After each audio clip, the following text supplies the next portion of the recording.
What up? What up, Sweet Berry? I see you. What? Caught a cold from cold. From where? Cold. You caught a cold from cold, huh? What up? What up? I see you, Kwame. What do you think about that officer in Chicago jumping on that sister? I don't know. I ain't see it. I got up out of Chicago, so I don't know. Um, I guess I'll have to go look at it.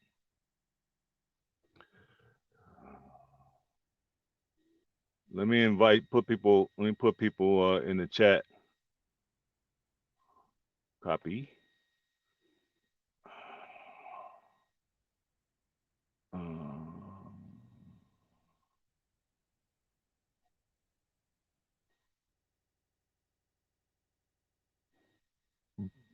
Anybody can come up if they want.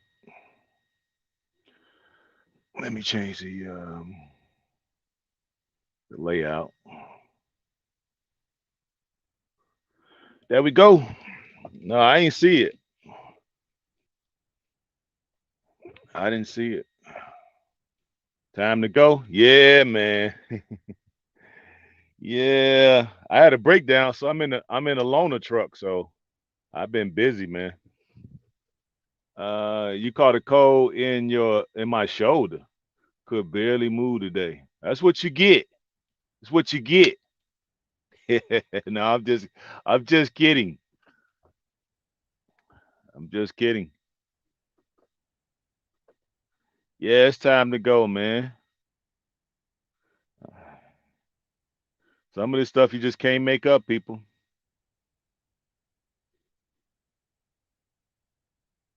Come on up, Kwame. All you gotta do is hit the link. It'll bring you on into the chat. You could come up. Me and you could chop it up. Folks can just join in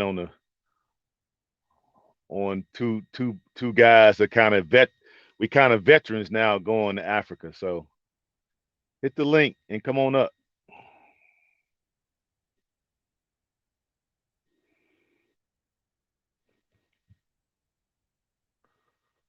Yep, hit the link and come on up. Time to get out of here, man. Tell me.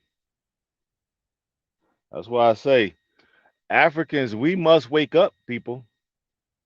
A lot of us are still sleepwalking and still, you know what I'm saying? We at the wheel sleep, you know? No matter how many people are sounding the alarm. There we go. What up, baby boy? I see ya. What up, baby boy? Hey man, what's up? Just getting off the road myself. I've been out for 2 weeks, Yeah. so Huh? I said I've been out for 2 weeks. Just came flew in from Canada, so I'm happy to be back. Oh, okay. That's what's up.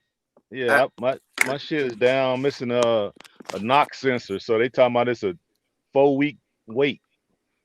oh, same thing we was talking about last week. The parts behind Yeah, the again. parts. Now it got me because now I can't, it broke down and I can't get it fixed. So luckily it broke down in Omaha and we got a terminal right there in Council Council Bluff or something like that.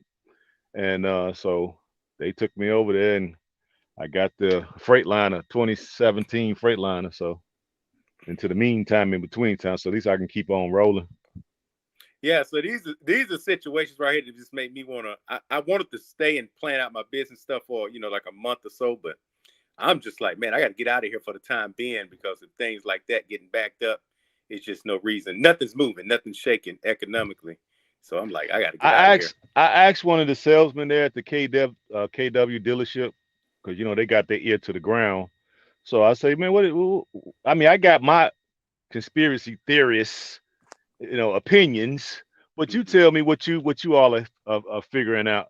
And he said that when COVID hit, that a lot of the plants realized that they was gonna go on lockdown. They didn't know how long it was gonna be, but when they realized that it was gonna be more than the 2 weeks, because you remember it started out 2 weeks to flatten the curve, right? Mhm. And then now here we are 2.5 years later. You know what I'm saying? So once they start realizing that the lockdowns are going to be semi-permanent or permanent, then what they did was they started scaling back production for vehicles because they was assuming everybody's going to be locked down. And Mm-hmm. what they did, they switched the plant and started making those semiconductor chips for electronic, home electronics Mm-hmm. and personal electronics instead of making them same semiconductors for the parts that we need for sensors for trucks and cars. Mm-hmm. Mm-hmm. And so Gotcha. that's what he's saying. Like that's why it's such a back order. And I said, you know what? You the first person to explain it that way, and I kind of see that now because when you go into the stores, remember the stores were the stores were packed with TVs and you know what I'm saying. Cell phones was because cell phones were out of stock for about a few weeks. Because I know I went in there and it was on back cell phones on back order. I was like, damn, cell phone. Mm-hmm. But they sent me a coupon to get a new phone, so I went in there to get the new phone, and then they told me that it was on back order. Mm. I'm like, what the Interesting. hell? Yeah, what the hell y'all sent me the coupon for then? You know what I'm saying? So I like, okay, cool, I get it. But now that made a lot of sense what he said. So I kind of agree with some of that. He said, but now I know I called a few places and they said that we should get about 100 or some shit. What do he say? 14,000 we should be getting on the second week of next month. So I got my name in the hat to get one. But in the meantime, at least I got the rental, so I'm still able to make money. So right now, I don't really care. Gotcha. What you got, like a Penske or a Ryder truck? No, no. Through our company, I just got a company truck. Nice, nice, nice. You know, it's all right. I'm gonna make it work. It ain't got all my stuff, that I normally would have, but fuck it, I'm gonna make it work. Right. You Right, know what I'm right. saying? Ain't no damn TV. I mean, ain't no not TV. Ain't no refrigerator in this bad boy. It ain't Mm-hmm. got no APU. So it's all good. I'll make it work. I ain't tripping because I only need to be in here for 4 weeks. Mm-hmm. Mm-hmm. So it is what it is for right now, man. But what you think, man? It's getting crazy out here. Yeah, yeah, yeah, yeah, yeah. It's intense. You know, everybody coming back out. I notice everybody's on the freeway driving fast. You can see the stress. You can see the everybody's coming back out. You can see the effects of COVID. So I'm just like, whoa, man. People like, hey, they got to move. They got to get things rolling. You know, get this economy going, get the world back open. But it's going at a slow pace. You know. Yeah, it's going slow, man. Shit. You And they know, said it's hundreds of trucks sideline all throughout the country because of this same part. man. And the part Yeah. like $700.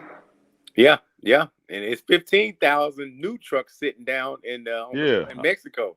You know, I just heard waiting that. to get shipped. So again, this is a backlog of everything. I'm me personally. Again, I'm thinking about just heading over and just ride this thing out. If it takes months, I'll just ride it out over there and sit on the Mm-hmm. continent and just lay low and be off the grid for the time being. Because I'm just me personally, I'm just wasting time by being here trying to just scrap together the little scraps is there and with these back orders. So I'm better to be just sitting Oh back over yeah, there. yeah, because yeah, based off of what you doing, yeah, I see what you mean. Yeah, you right.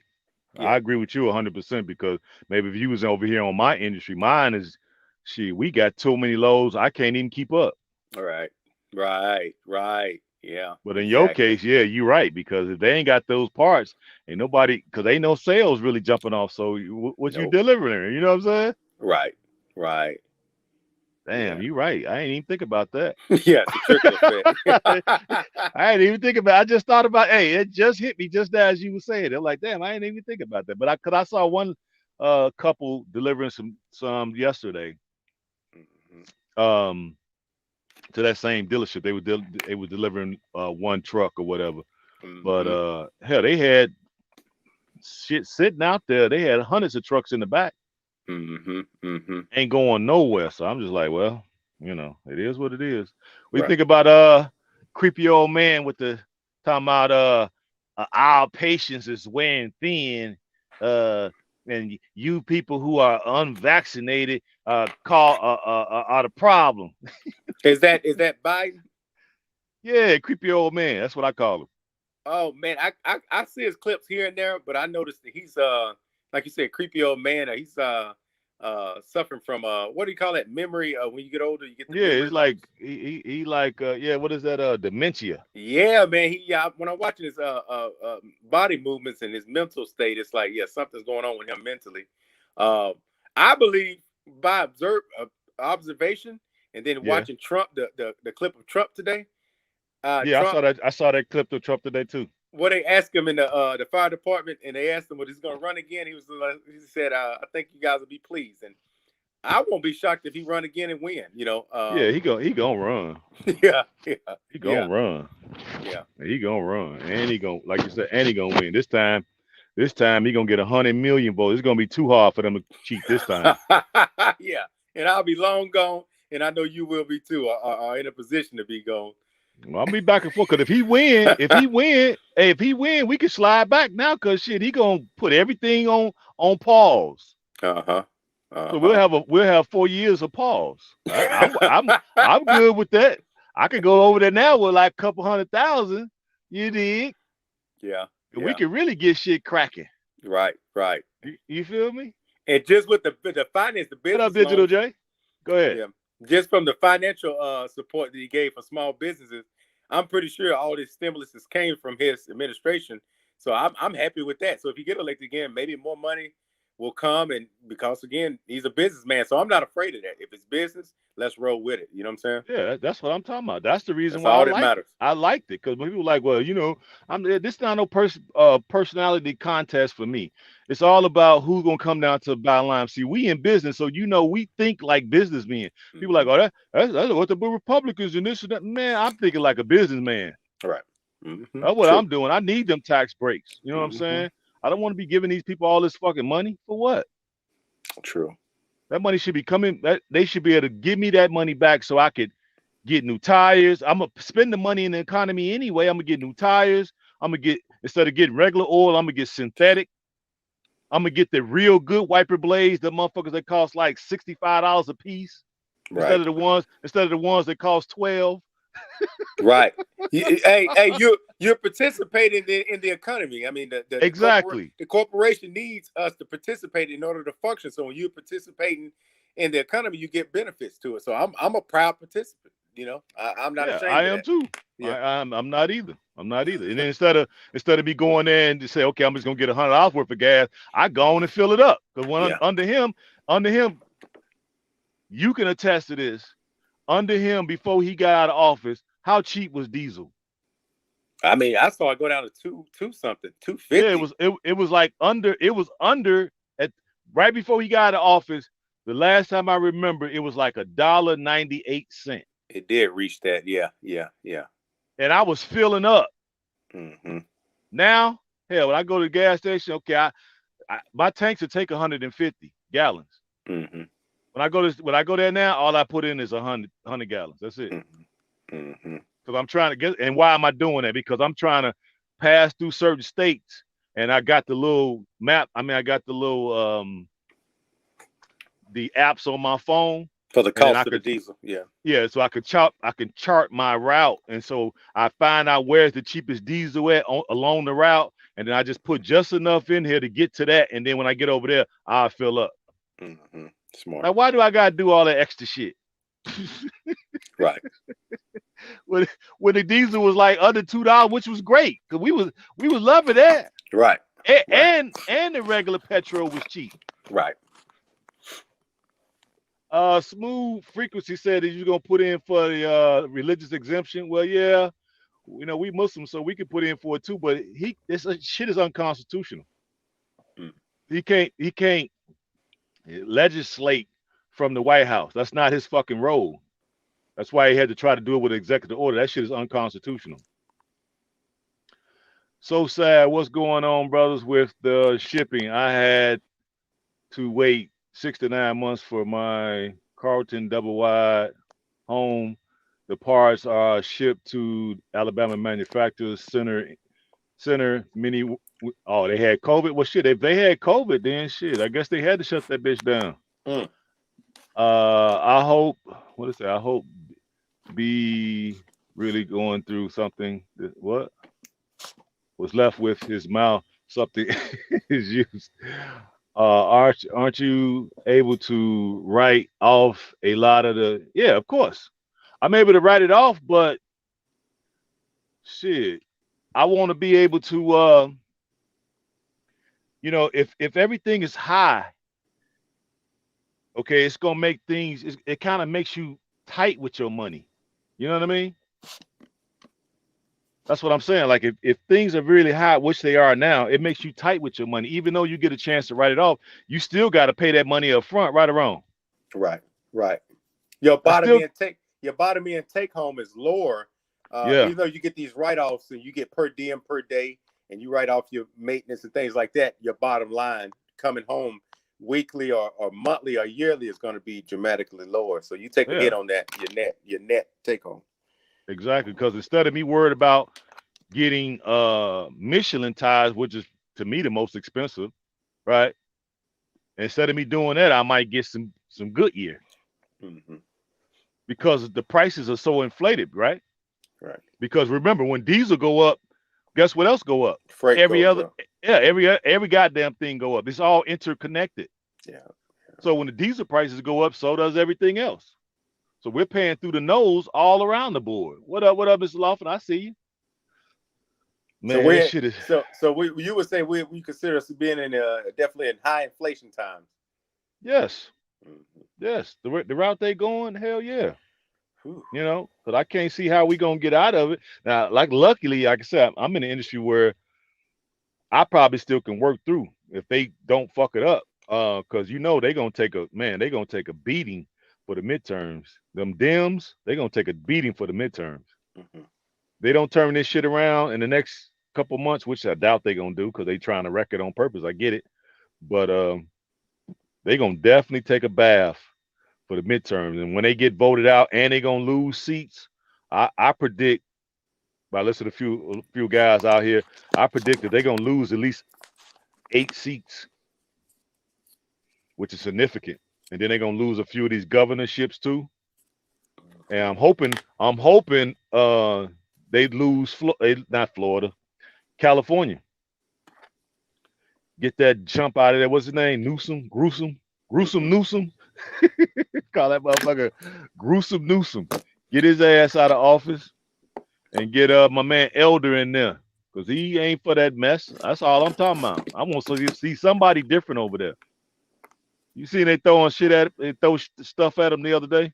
Now that guy, he's running for what? Senate or what is he running for? No, he's running Governor? for governor Oh, of California. that's not gonna happen. The one the brother or whatever. Or they Yeah, got yeah. I think it is because he's ranked number 1 in the polls.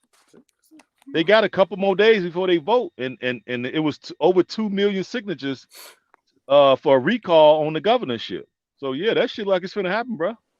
Oh, I was thinking it was just I didn't look much into it, but just observing, I said, "Oh, this must be like a political stunt, and it's just something No, no, hell no, man. Them people over there, cause they said they lost like 2 million in population. people moved People away."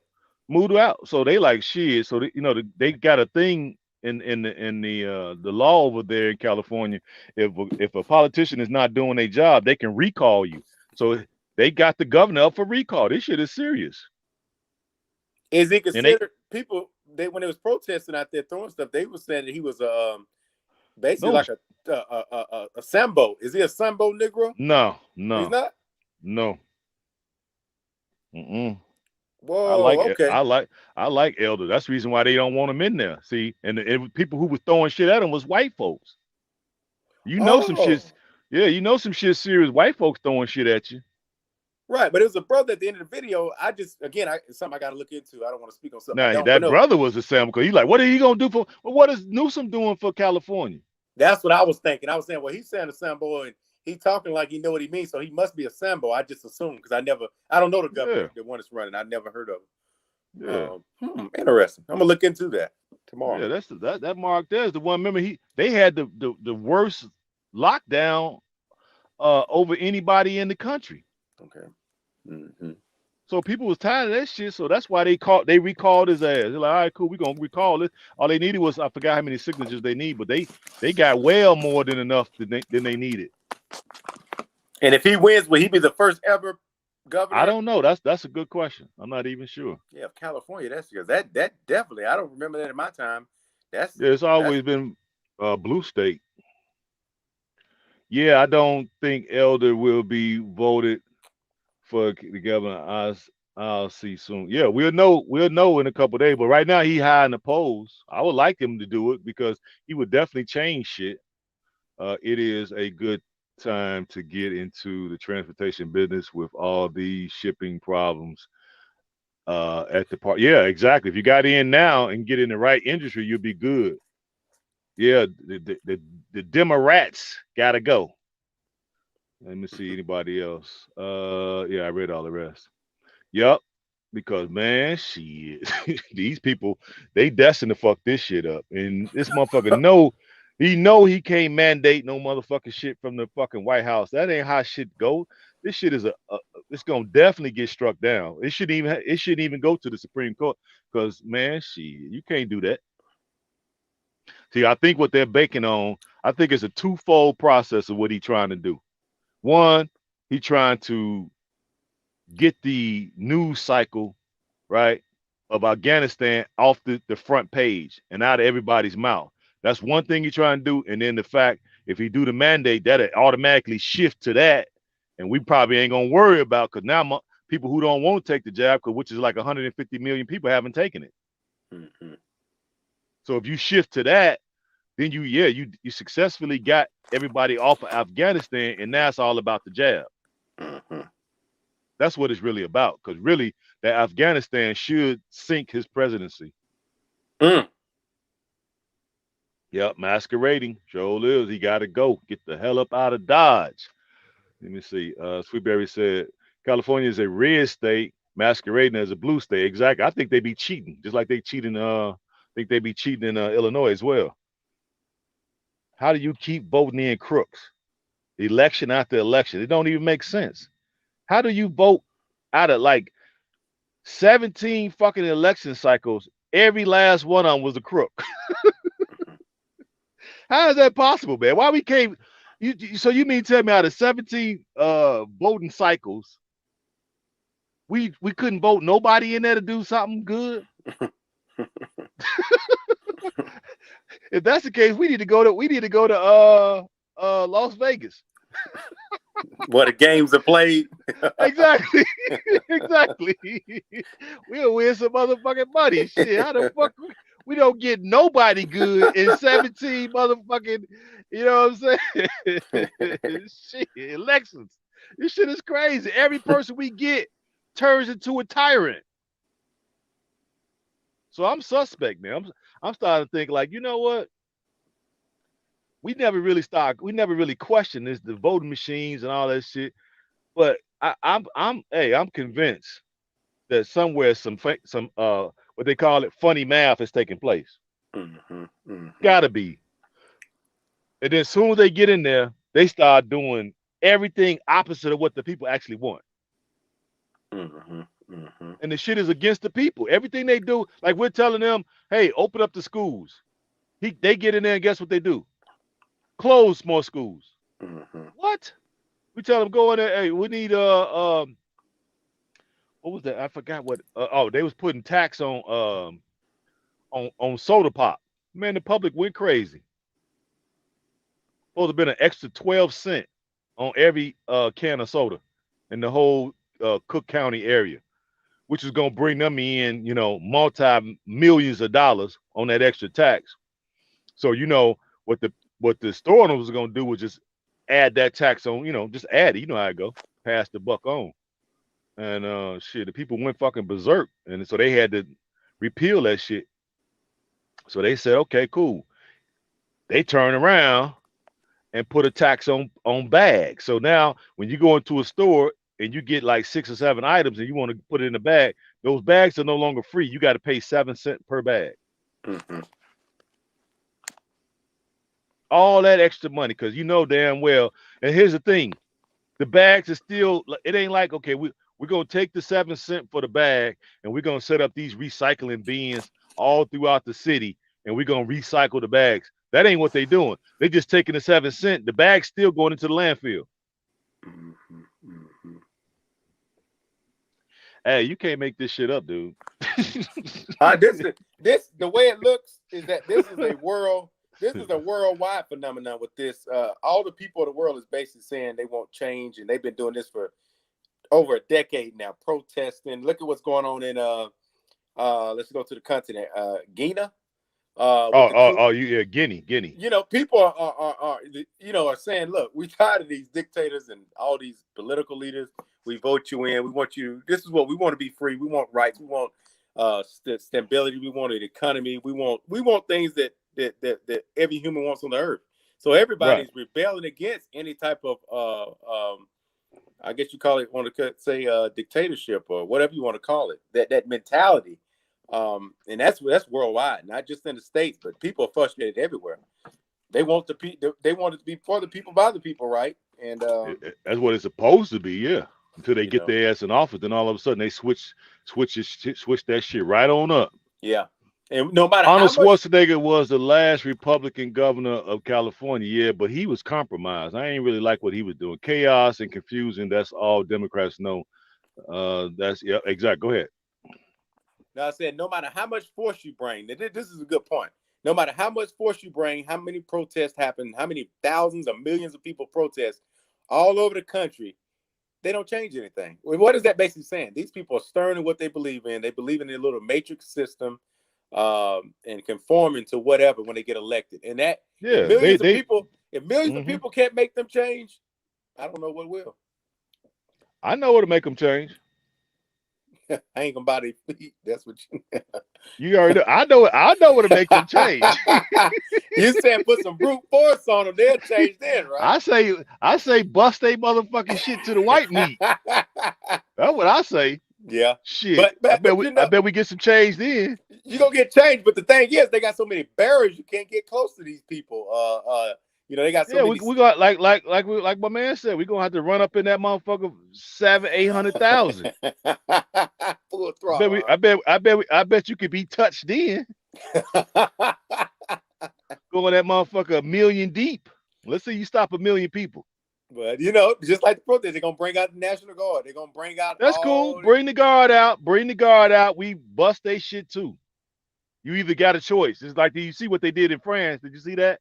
That the Didn't see the, that. the police and the guard basically put their weapons down and started marching with the people. Mm, Check that out.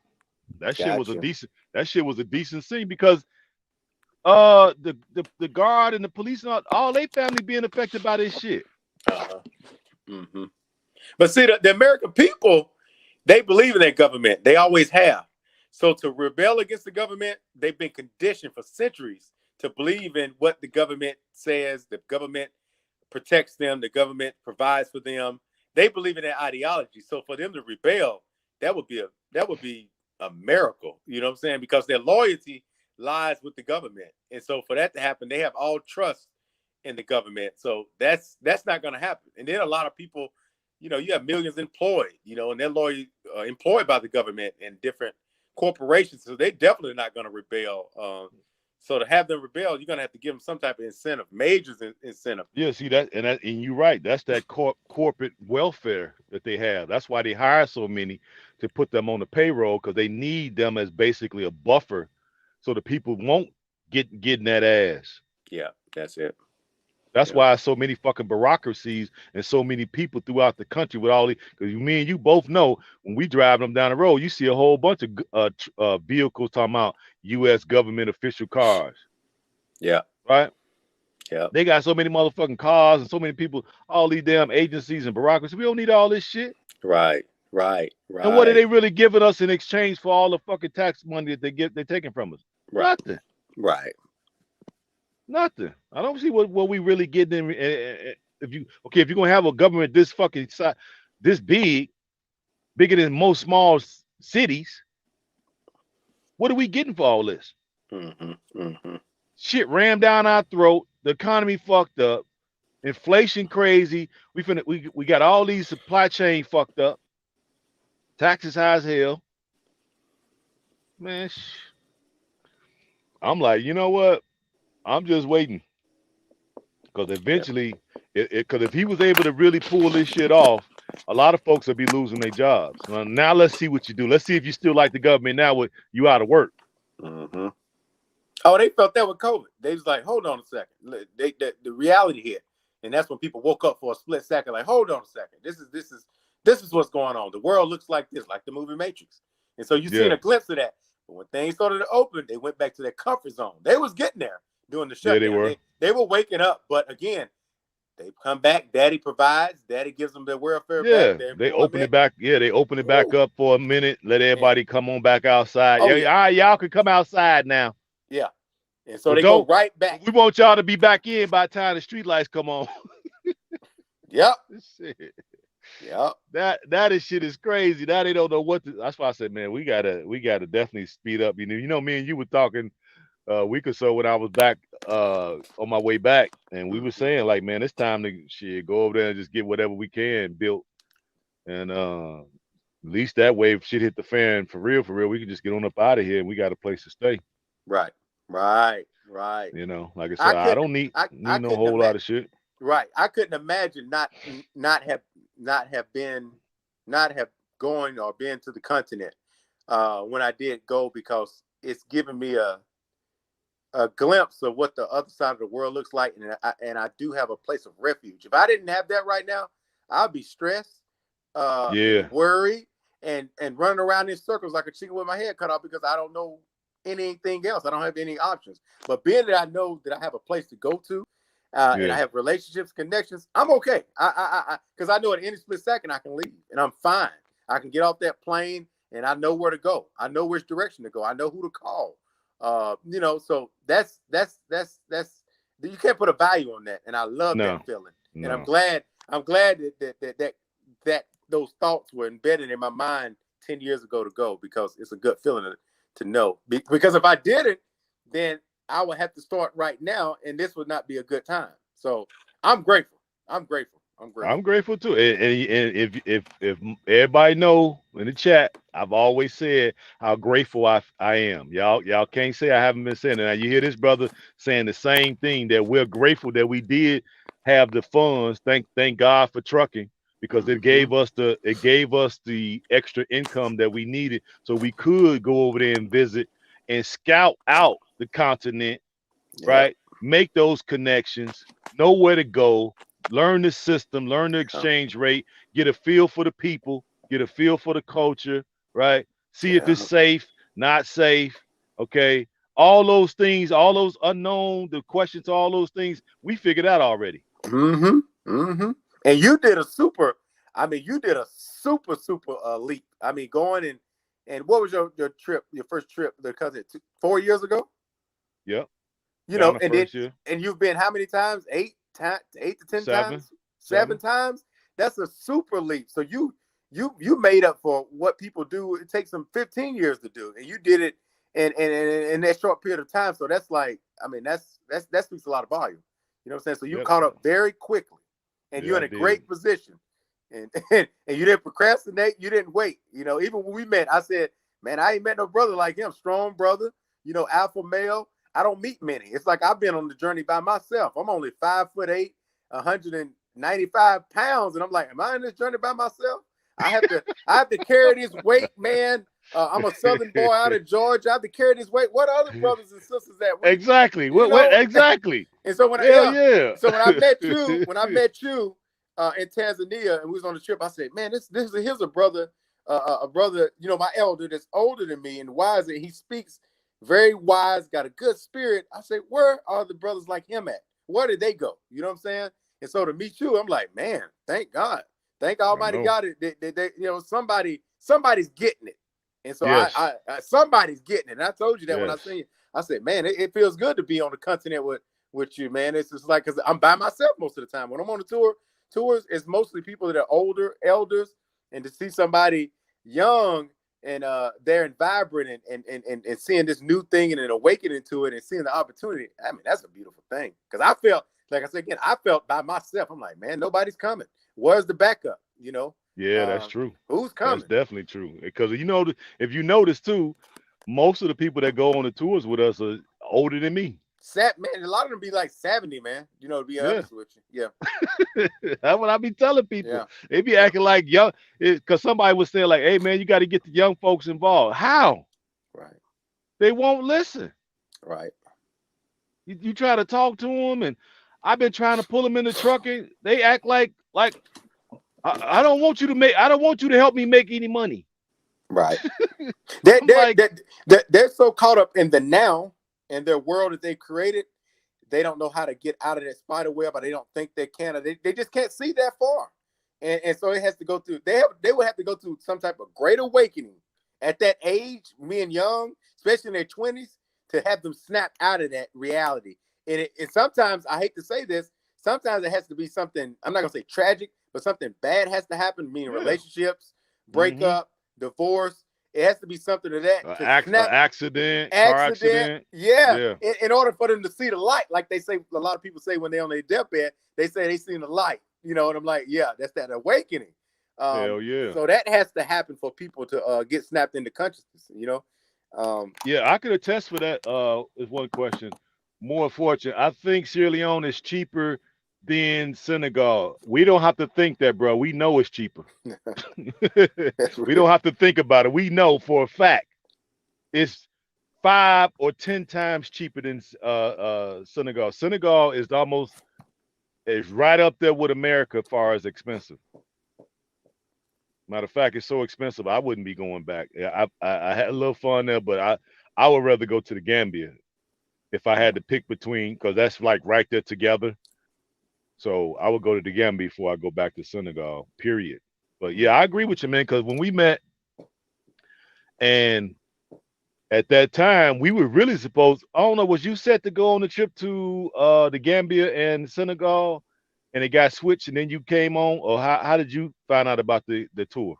No, I didn't. I wasn't on that one, but it was last minute when I saw Bo Money post the pictures of the safari, or the giraffes and the scenery of Tanzania. I was like, I want to Yeah, go on a safari, and I asked him. I said, "Is there a safari?" And he was like, "Yeah." I said, "Let me think about it."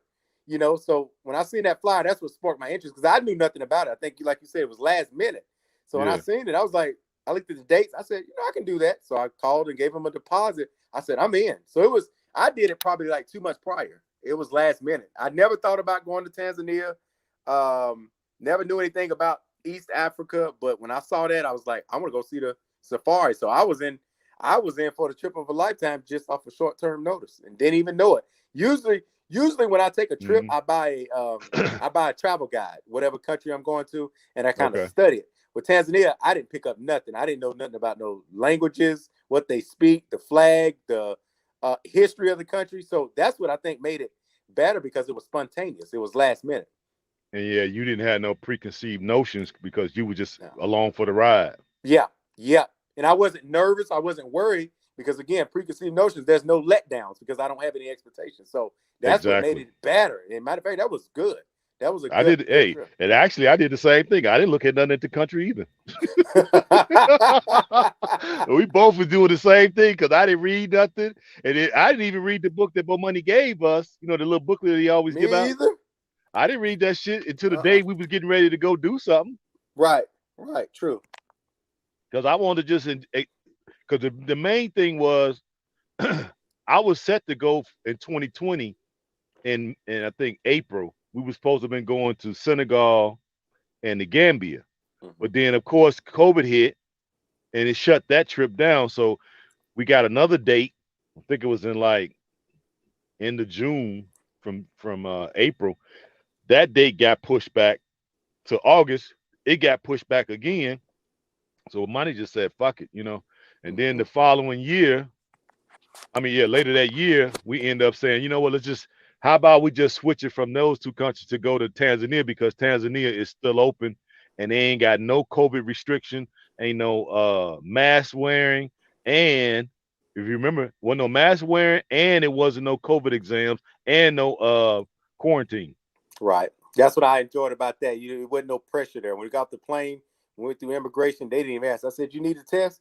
The guy was like, he looked at me like, man, we ain't doing that. We ain't on it over here. And I was like, wow, Yeah, coming he from, like, yeah, coming from this prison over here, or feeling like you're incarcerated, and the beat going over there and you're free and nobody's wearing masks. I was like, man, hey, this is living. They're free. I mean, hell it's yeah, they was. And the only time we had to mm, wear masks was what? We had to wear masks when we got in the airport. But when we come off of there, that's it. That was it. that was it, man. That was it. I don't And then think we put a mask back on, did we? No. nope, not at all. Nobody required it anywhere we went. Restaurants, nothing. Man. Damn, it seemed like a long time ago, don't it? Yeah, not even a year yet, man. That seemed like But it years seemed like it ago. was like, yeah, it seemed like 2 or 3 years ago. It was only a year ago. It seemed like 2, 3 years ago because I can barely remember that trip. Yep, because that's why that's the pressure we've been under in this country makes it seem like a long time because we're dealing with this day-to-day trauma that we're going Yeah, through by this trauma is speeding up every day. Every day they hitting us with some shit. yeah, so it's prolonging our thoughts, man.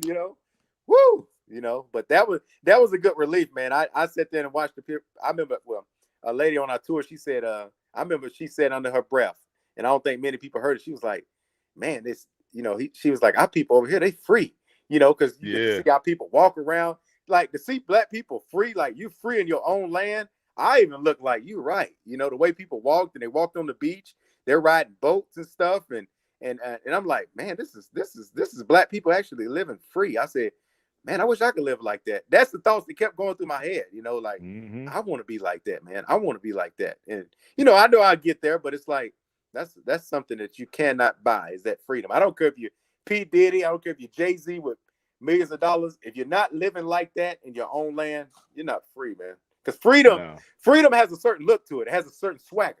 And I yes, see that when I'm there. I never been to Haiti, but I've been to Jamaica. Jamaica, people walk, they're free. But in America, we live in this land where we're not free. Nobody really is free except the status quo white, Europeans. They walk around like they're free and do things that's what free people do. But us, we're yeah, bound. So this is yeah, this is not living right here, man. When I got off that no, plane, I said, this is living, bro. yeah, I agree. Because over there you saw people smiling. Yes, yes, yes, Did we not? yes, Everybody was smiling, and the folks that was speaking, and it yes, was just man. a relaxed atmosphere with nobody in no hurry. Nobody seemed like they were stressed out. Yes. You didn't see all that pressure, right? Uh, uh, People just kind of going about their business, Yep. shopping, moving, doing what they normally do. You ain't see nobody with their head down. It was just a beautiful thing, man. That's why I say, boy, a lot of folks don't know what freedom really is, man. Right. They And and really don't. and I'm gonna piggyback off what you just said.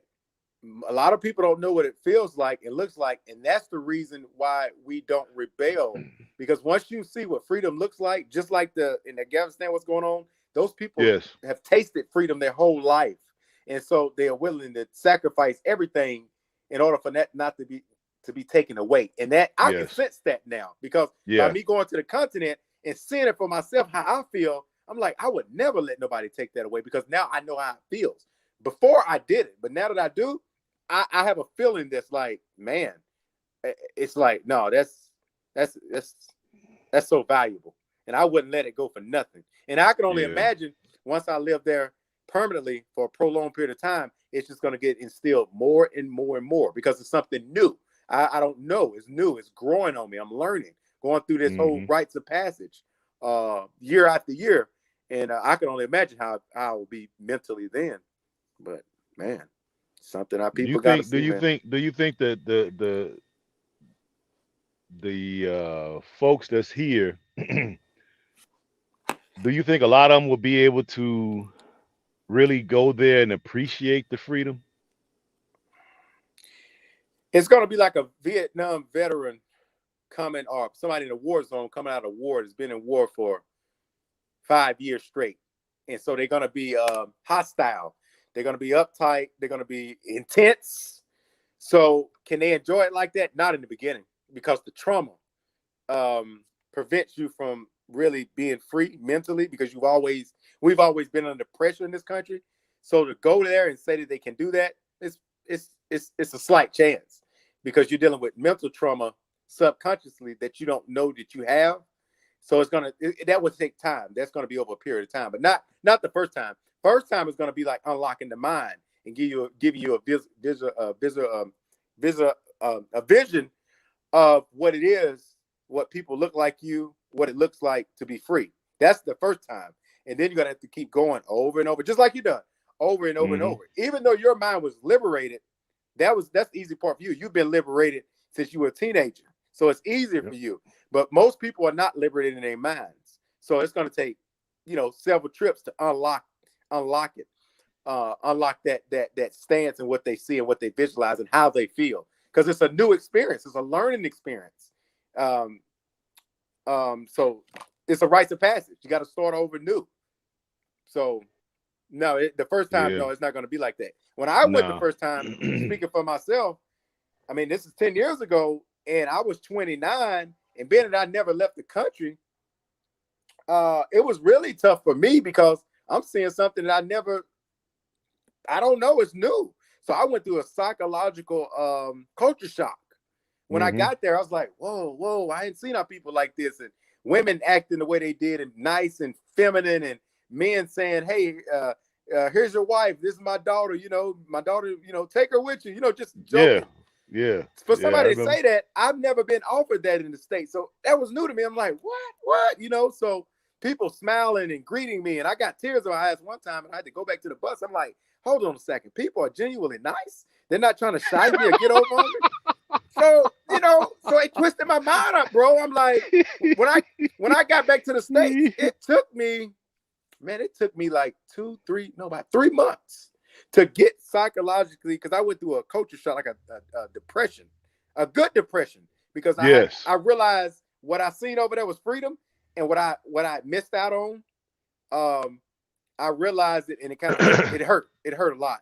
And when I got back, I didn't want to work, I didn't want to participate. I went in like a type of depression, because I'm like, man, I'm not living here. When I was there, I felt free.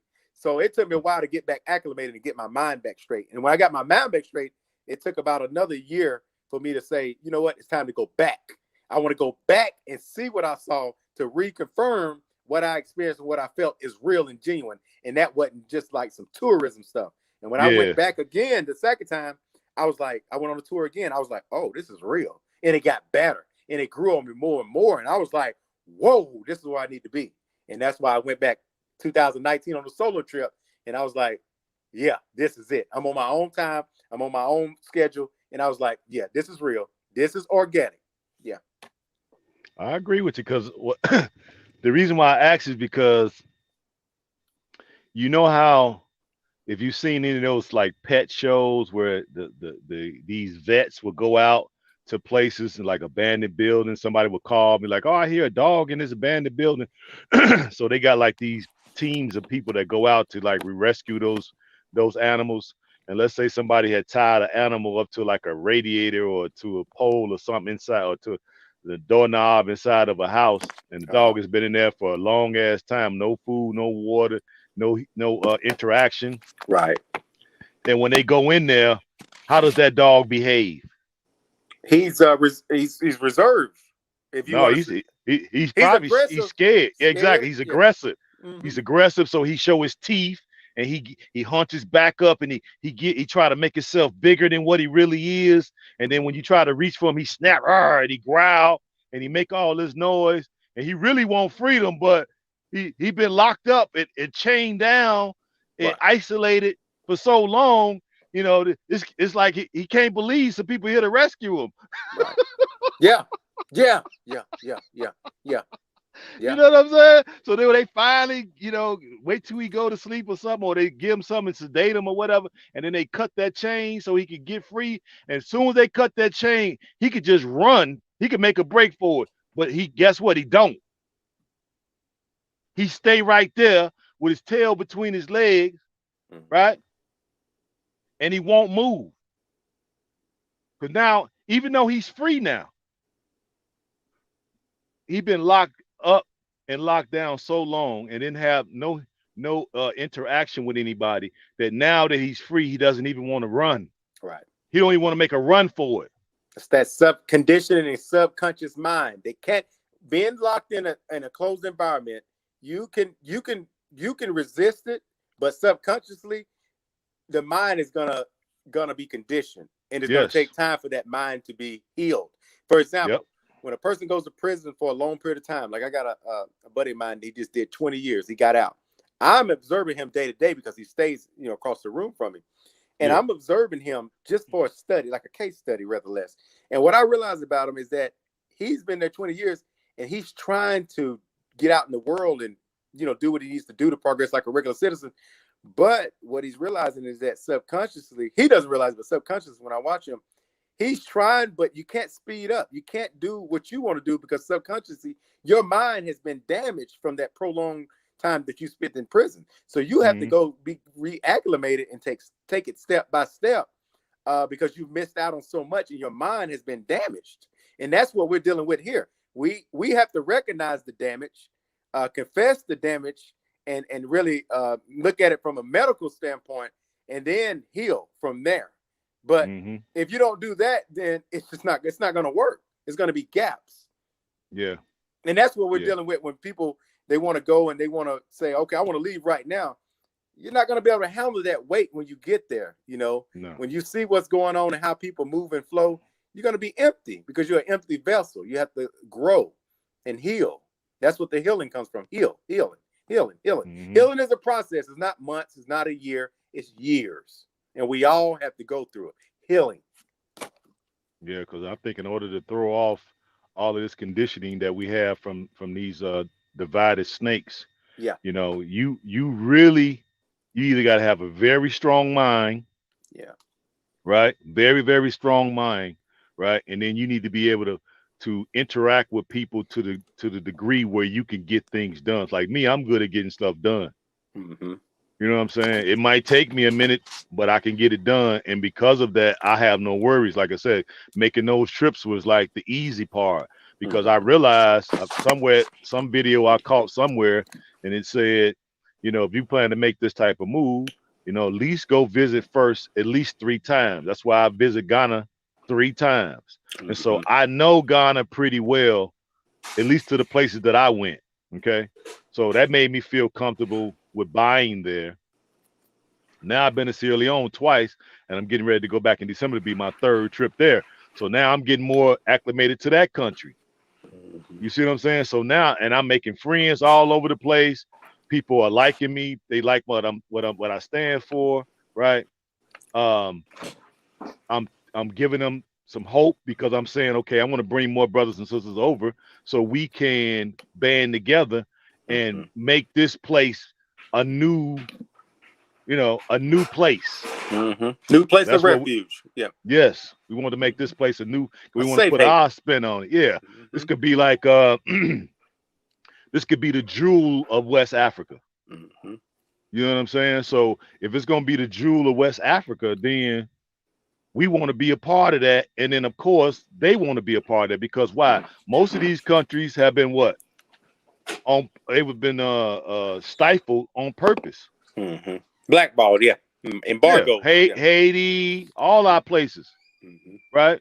Everywhere where's the black world at, we've had these problems because they don't Yeah. want us to get too powerful because if they do, then it's gonna be harder for them to keep us, under their thumb.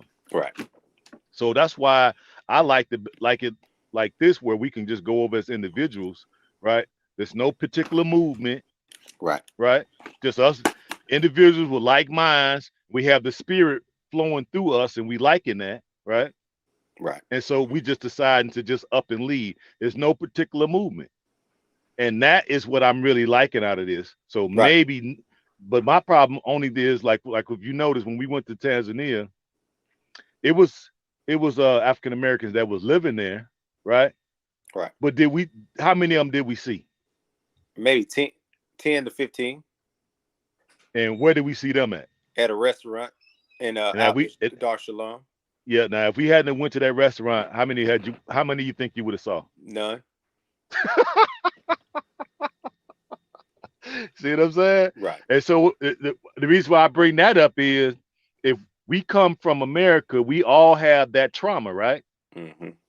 We got the shared experience. We have We like the same music. We got the same taste in food. Majority of us in the country, right? Right, right, We got a shared experience with the slavery and all that and with our ancestors. So it only makes sense to me if we're gonna move over there, we need to be in the same area.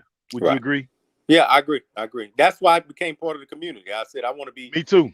Yeah, I want to be some with some people that I'm familiar with things with, and I have, like you say, you share a common experience and culture. And I said I'm down for it, and that's why I joined. I thought long hard about it, but I was like, this only makes sense. Yeah, I can go live around natives, but again, I don't have a common bond with them. They're in their own little world.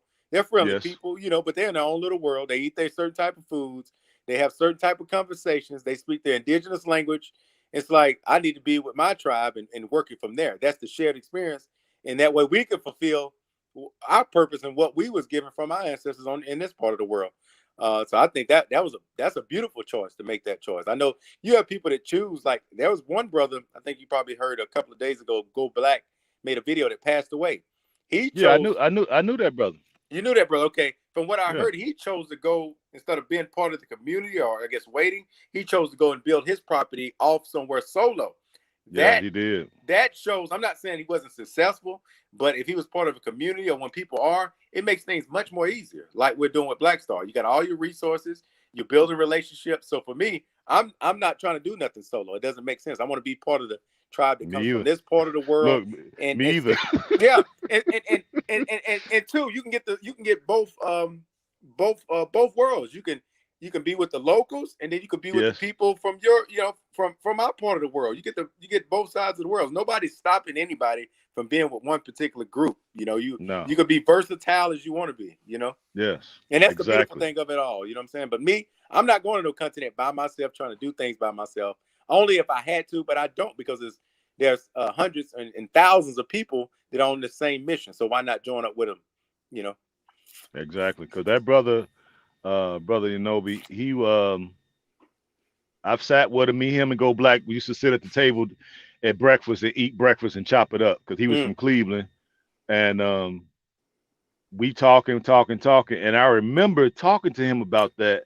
And I was telling him because he was like, man, I don't want to be around, all these black folks. And I looked at him like, dude, I don't think that's wise. I told him, hey man, I don't think that's a wise idea. I think you do need to be with us. Why wouldn't you want to be with us? We the most progressive black people probably in all of America. So why would you not come with us where we yeah. got ex-military, we got Marines, we got Army, we got Navy, we got Air Yeah. Force, right? We got ex-gang members. Yeah. we got some muscle, don't we? Yeah. So and we got brain power, we got some doctors, right? We got nurses, we got some heavy hitters. You got Right. to admit, we got some heavy Yeah. hitters Yeah. in our community. So I'm Yeah. asking him like, why wouldn't you not want to live with us? Right. It ain't like we gonna be like standoffish or be elitist toward the local brothers. No, because all of us ain't really none of us were married, so we was Right. all planning on what intermarrying into the tribes, right or wrong. True. Uh-huh. So how we're trying to be elitists when we're gonna intermarry into the tribes that's literally right next door. Uh-huh. So that's what that was, and I told him that, and he's like, "Well, no, because you know what that was? That was Individualism. that, and the fact that in Cleveland you have to be standoffish like that. Okay. Cleveland ain't no punk. Gotcha. That's a rough city. I, So I I could tell the brother he had some experiences. He definitely was raised in some tough environments just by his presence. So I understand where he's coming from. He mentioned he'd been living in several different cities. I think New York. I think did he mention Chicago as well? Uh, I can't remember. I yeah, know yeah. he So was I talking a lot understand. about Cleveland. Yeah, and he said he experienced racism throughout his life. And when he said that on the video, I think that kind of I think that has some scars on him. I guess from back in the days. And I was like, Yeah, I he see might have. why He might have. Yeah, he might have took some lumps standoffish. and some bruises, and he might have trusted the wrong people in Yeah. Cleveland, and that got a bad taste in his mouth. So he Yep. just don't want to be around the brothers. And I was like, man, no, we are the ones you want to be around. It ain't like we just Right. some run of the mill, Rudy Poot people just Right. doing nothing. We like the cream of the cream. Right. We're a different breed. We carry a certain spirit. We all on one accord. So I wish he would. Yeah, Yeah. Because he and I he. and I Yeah. told him that. I Yeah. told him that. He can't. I told that brother that. I like this progress because I did see him on Go Black's channel, and he had built his little his house, and he had that land. Mm-hmm. Mm-hmm. But to me, that's why I was saying by us being neighbors, if I'm sick, me and you cool, Yeah. you don't see me for a couple of days. What you gonna do? I'm gonna go see about you. I'm gonna knock on the door. I'm gonna say I'm gonna go walk in. Hey man, everything okay? See what I'm saying? Yeah. That's one of the reasons why I joined, because I said as I grow older, I'm single right now. I don't have kids, but if I so happen to be, don't have any kids and grow old and don't have anybody to take care of me, I don't. On the country, I'm not going to have my mother and father around, or my brothers or my cousins to take care of me. So I got to build some relationships, and I need to be part of a community, because the chances of me having that security around of yourself and other like-minded people is very high. And the same for you. If I can check on you, you can check on me. And if I grow to be 80 years old, there'll be some youngsters that grow up. Maybe they'll lend a helping hand because I've done them right. And that's communal. That's communal living, Yes. reciprocity. And that's the way I'm thinking. That's my safe haven. That's the way. That's That's same my way I'm thinking. retirement. Same way I'm thinking. That's hey right, Ken. That's all I got in my basket. Is that I'm counting on that and those type of Yeah. lifestyles. Whether Yeah. let it be Black Star or some other ones that come about, I want to be part of these communities because that's all I got to bet on. Other than that, Yes. I'll be sitting in my house or somewhere and something happened and I'm going by myself like the brother that just passed. And I don't want to be like that. No, me either. That's not the way to be. Me To either. go out, you I know. want to go. I want to come down to your house and play chess and Yeah. backgammon and dominoes, and we can sit out there and talk shit, and we could, what I'm saying, get out there in your yard and Yeah. pull the weeds, and then we can come down to my place and plant some tomatoes and Right. shit. You know what I'm saying? Sit back, cause we both vegetarians, so we can sit there and get our stuff out the garden. You got some cucumbers in yours. I got some tomatoes, and Right. Bomani got some kale in his yard. We gonna make a salad that night, and we gonna get some avocados off the tree, cut Right. them bad boys up, and we gonna sit out there and eat and talk shit and talk about all the slaves that didn't get out. Right. Now look, somebody just made a comment. I think is I just want to point this out if I can. Okay. Digital Dre said, somebody said, I think it's Digital Dre. Oh, What I did he am say? normally a lone wolf, but that story of those women, and it touched me because I knew those one of those women. I met them in 2011 on my first trip from Detroit. Getting murdered in Ghana is a cautionary tale. Now that right there, Rakim, I met those Hmm. ladies in 2011 when we went to Fiancra. You remember Oh, Fiancra okay. up by that bridge, Bahomey Bridge, I think it's called. Okay. Um, we went to Fiancra, the community that Black Americans tried to build back in the 90s. And Yeah. they ran into some, political, some legality, technical legalities about the land. And so I met the ladies from Detroit. There were two ladies from Detroit, elders that I met, and they cooked food for us, for our whole, the people on our tours, like 12 people. And we ate Okay. at their house. And I remember seeing one of them, and I was like, she got a beautiful spirit.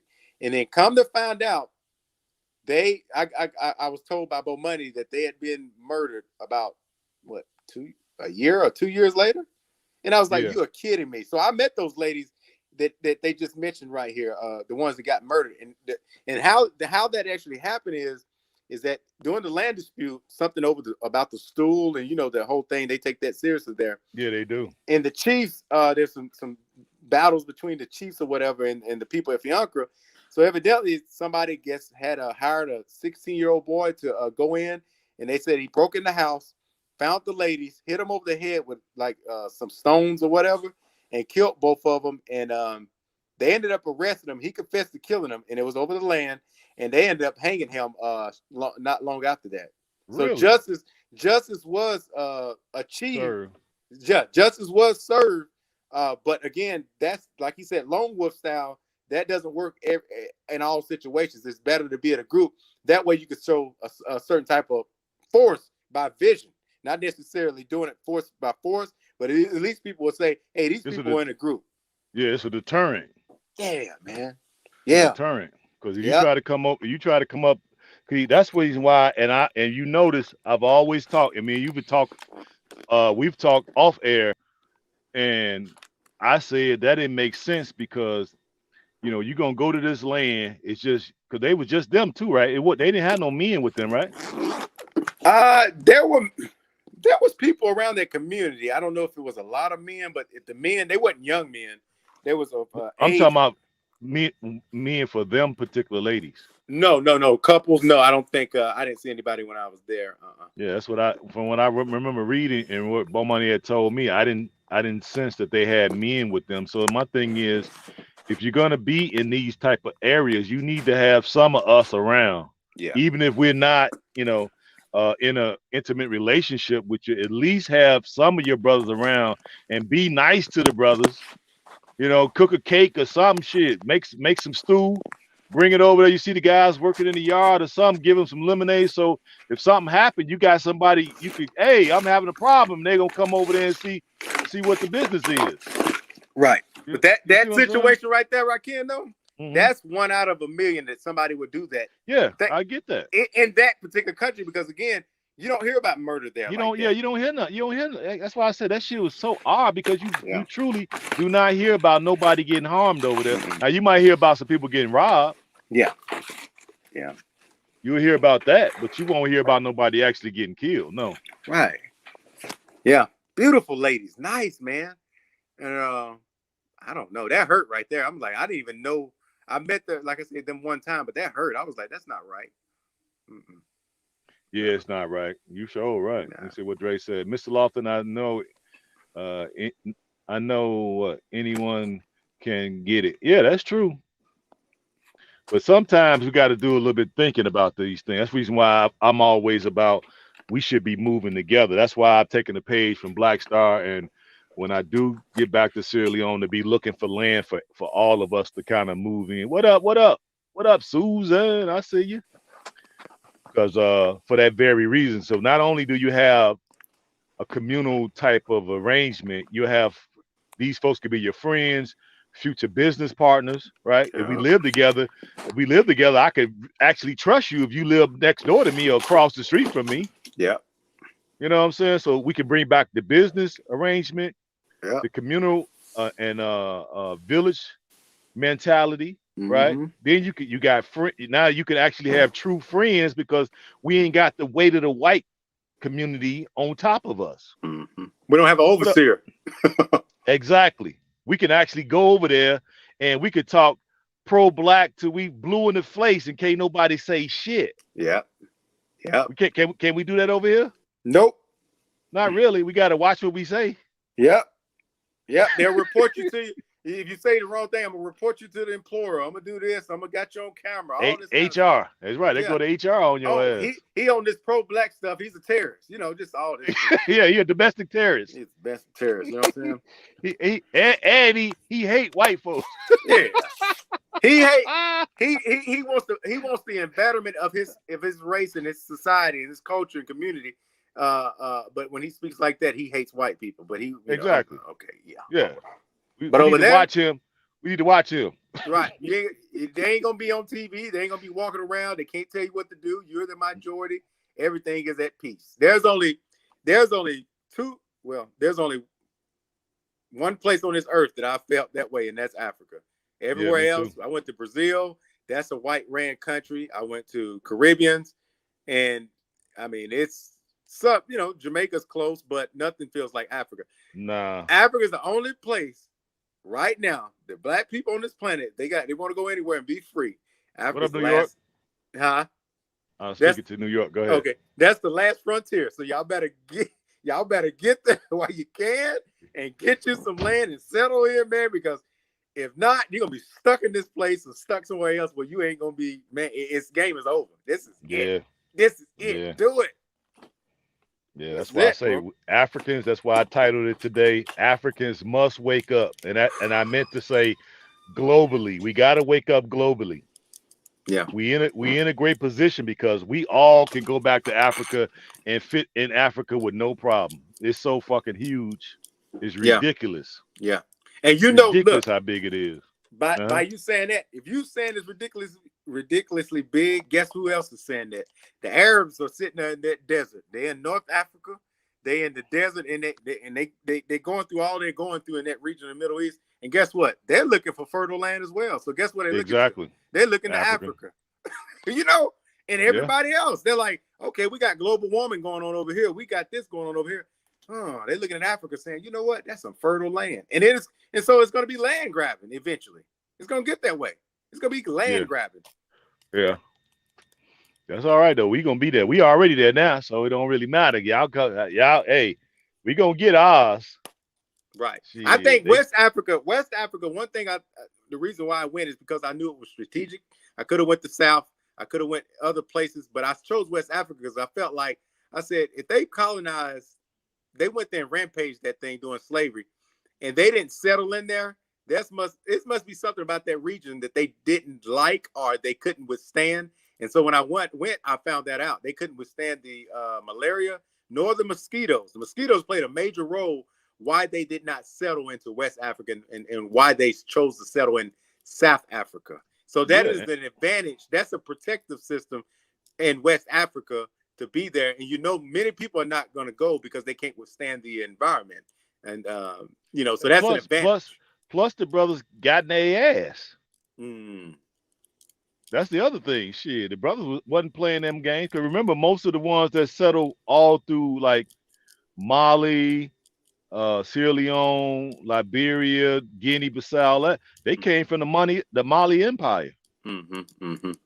There's warriors, yeah. They was warrior. Yeah, they came from warrior clans that banded together. And they was the ones that they were fighting.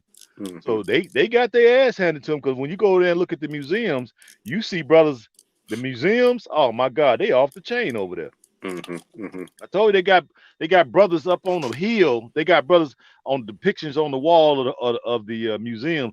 Brothers up on the hill with a spear in both hands with his whole military regalia on, helmet, his whole garb, military, and he got a white soldier on his back, and the white soldier is holding his hand up like that, and the brother is thrusting the spear down into his chest. I was like, I'm in the right country. Yeah, that's on the walls in the museums. So, hey, our people, hey, we just didn't roll over for this thing.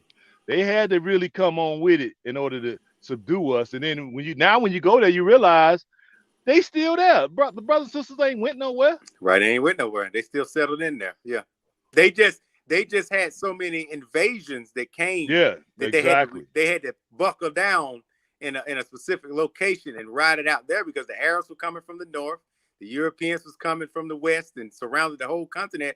So they just took refuge in West Africa, the safe haven, and they're still there, like you said, by the millions.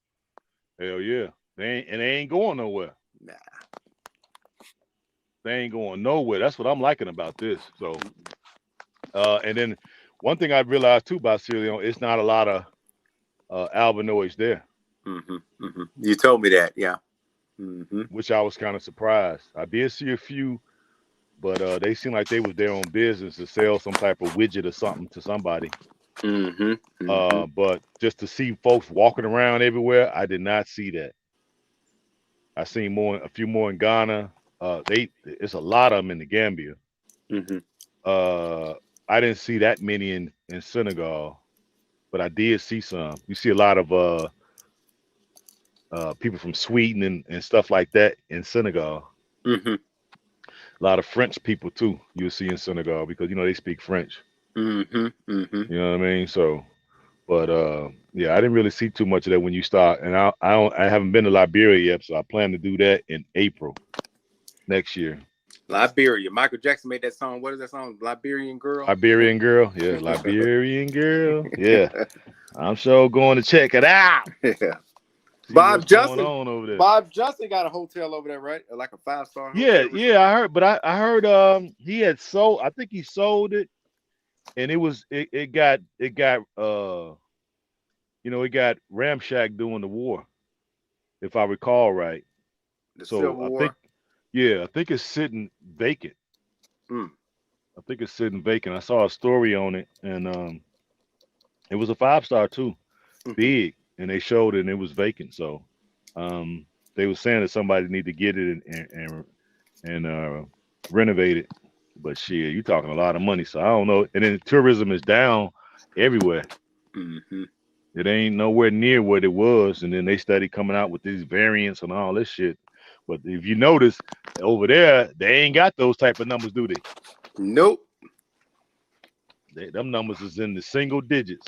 That's not an agenda. They don't, because it's not a Yeah, developed place. You can't control Africa like that because they're not modernized. So they have a the locals have an advantage over the rest of the world. yeah, they Everywhere else do. they can control them. They got cameras. They know where everybody's at. They can track them. But in Africa, a lot of people born there, they don't even have birth certificates, so that they don't have the system. So that's an advantage. Yeah. Yeah, I see you. I see you, bro. Well, me and my man chopping it up now, so I'm gonna chop it up with him. Fire. I know you said your phone died. I get it. But All right. yeah, I want to have somebody on today so we can talk about the things that we see and saw when we were there. So for Mm-hmm. folks who are leaving soon, because we got a few people on the chat that's gonna be leaving soon. So I want folks to be kind of have a little prep for guys who are experienced with going to Africa. Um, so if you had to say, because people always listening to me, so I want them to get the perspective from somebody that ain't normally here. If a person was leaving right now and going to Africa for the first time by themselves, and they was looking to settle, what advice would you give them? If they was going for the first time to settle permanently, First time going to Africa, and they plan to settle wherever they decide to pick. What advice would you give them? I would say visit first before you choose what place. Visit many places you possibly can on the continent. They, Re they have they have limited, very very very limited funds.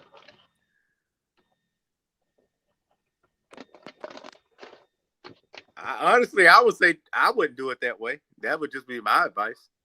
Why? Okay, well, explain to me why wouldn't you do it that way?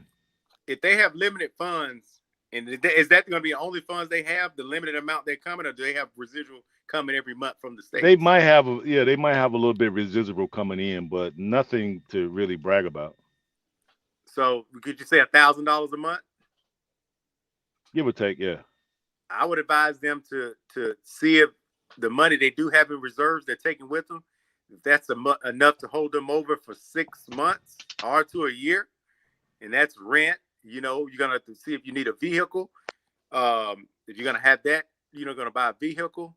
Then you got to look at expenses, your gas, little things like that. It could be done, but you're gonna itemize everything and budget it out month to month.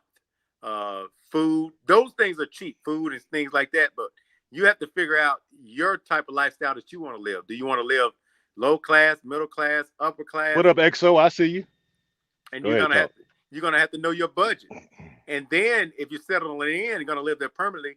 How are you gonna make an income? Because making an income on the continent is totally different from making money in the states and the opportunity.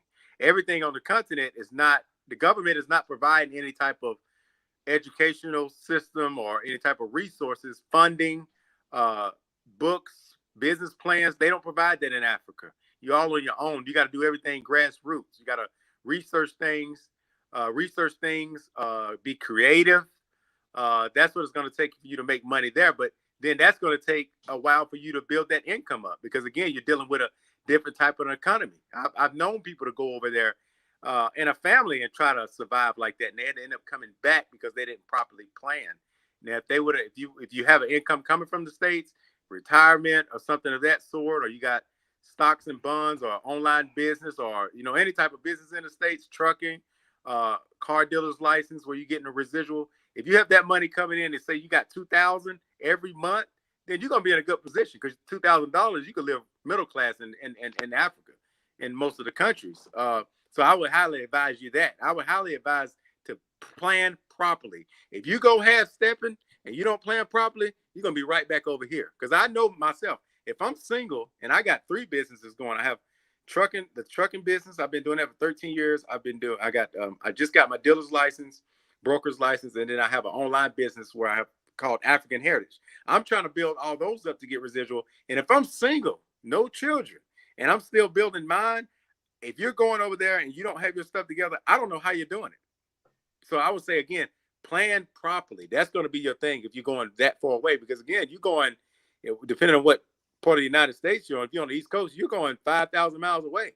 And if you're in LA or on the West Coast, that's 7,000 plus miles away. So it's not like you're going to be able to say, hey man, come pick me up, or I'm gonna catch a bus back home. You know what I'm saying? Like That's true. you across the Atlantic Ocean, you far away, and so you gotta be on your game. When you have to plan properly, it's gotta be solid. It can't be no scheming and shamming. If I would or could, you gotta make sure you're gonna have that money in the bank.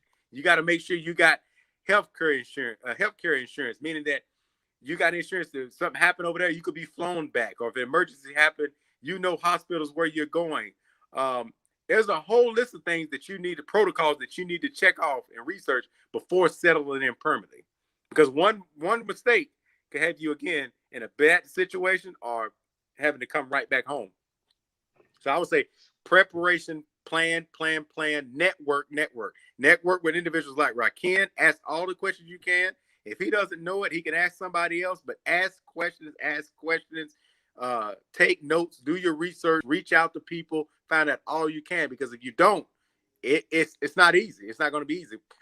But the good thing about it all is that living on the continent, I believe, is all about finances. If your finances are out, are in check and everything's good, you're going to be okay, because you've lived in the States, so you've been exposed to everything. You got it.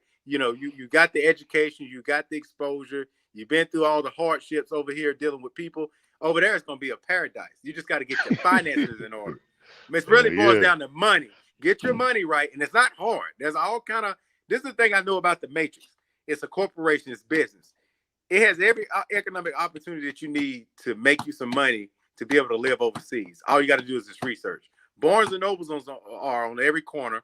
Amazon sells books to the T about how to start a business. I don't care if it's online selling books. I don't care if it's selling shea butter. I don't care what it is.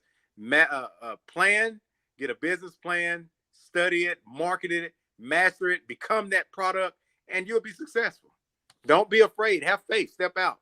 You know what I'm saying? Don't think that it cannot work. It will work. If you try and you're really passionate about it, you can get where you're going. It's going to work. Use the United States for financial backing. You're not, a lot of us are not in a position, because we don't have our own base, own supportive government, to be like, okay, I'm going to move away and I don't need the U.S. Use it as a crutch. There's nothing wrong with using the U.S. for income.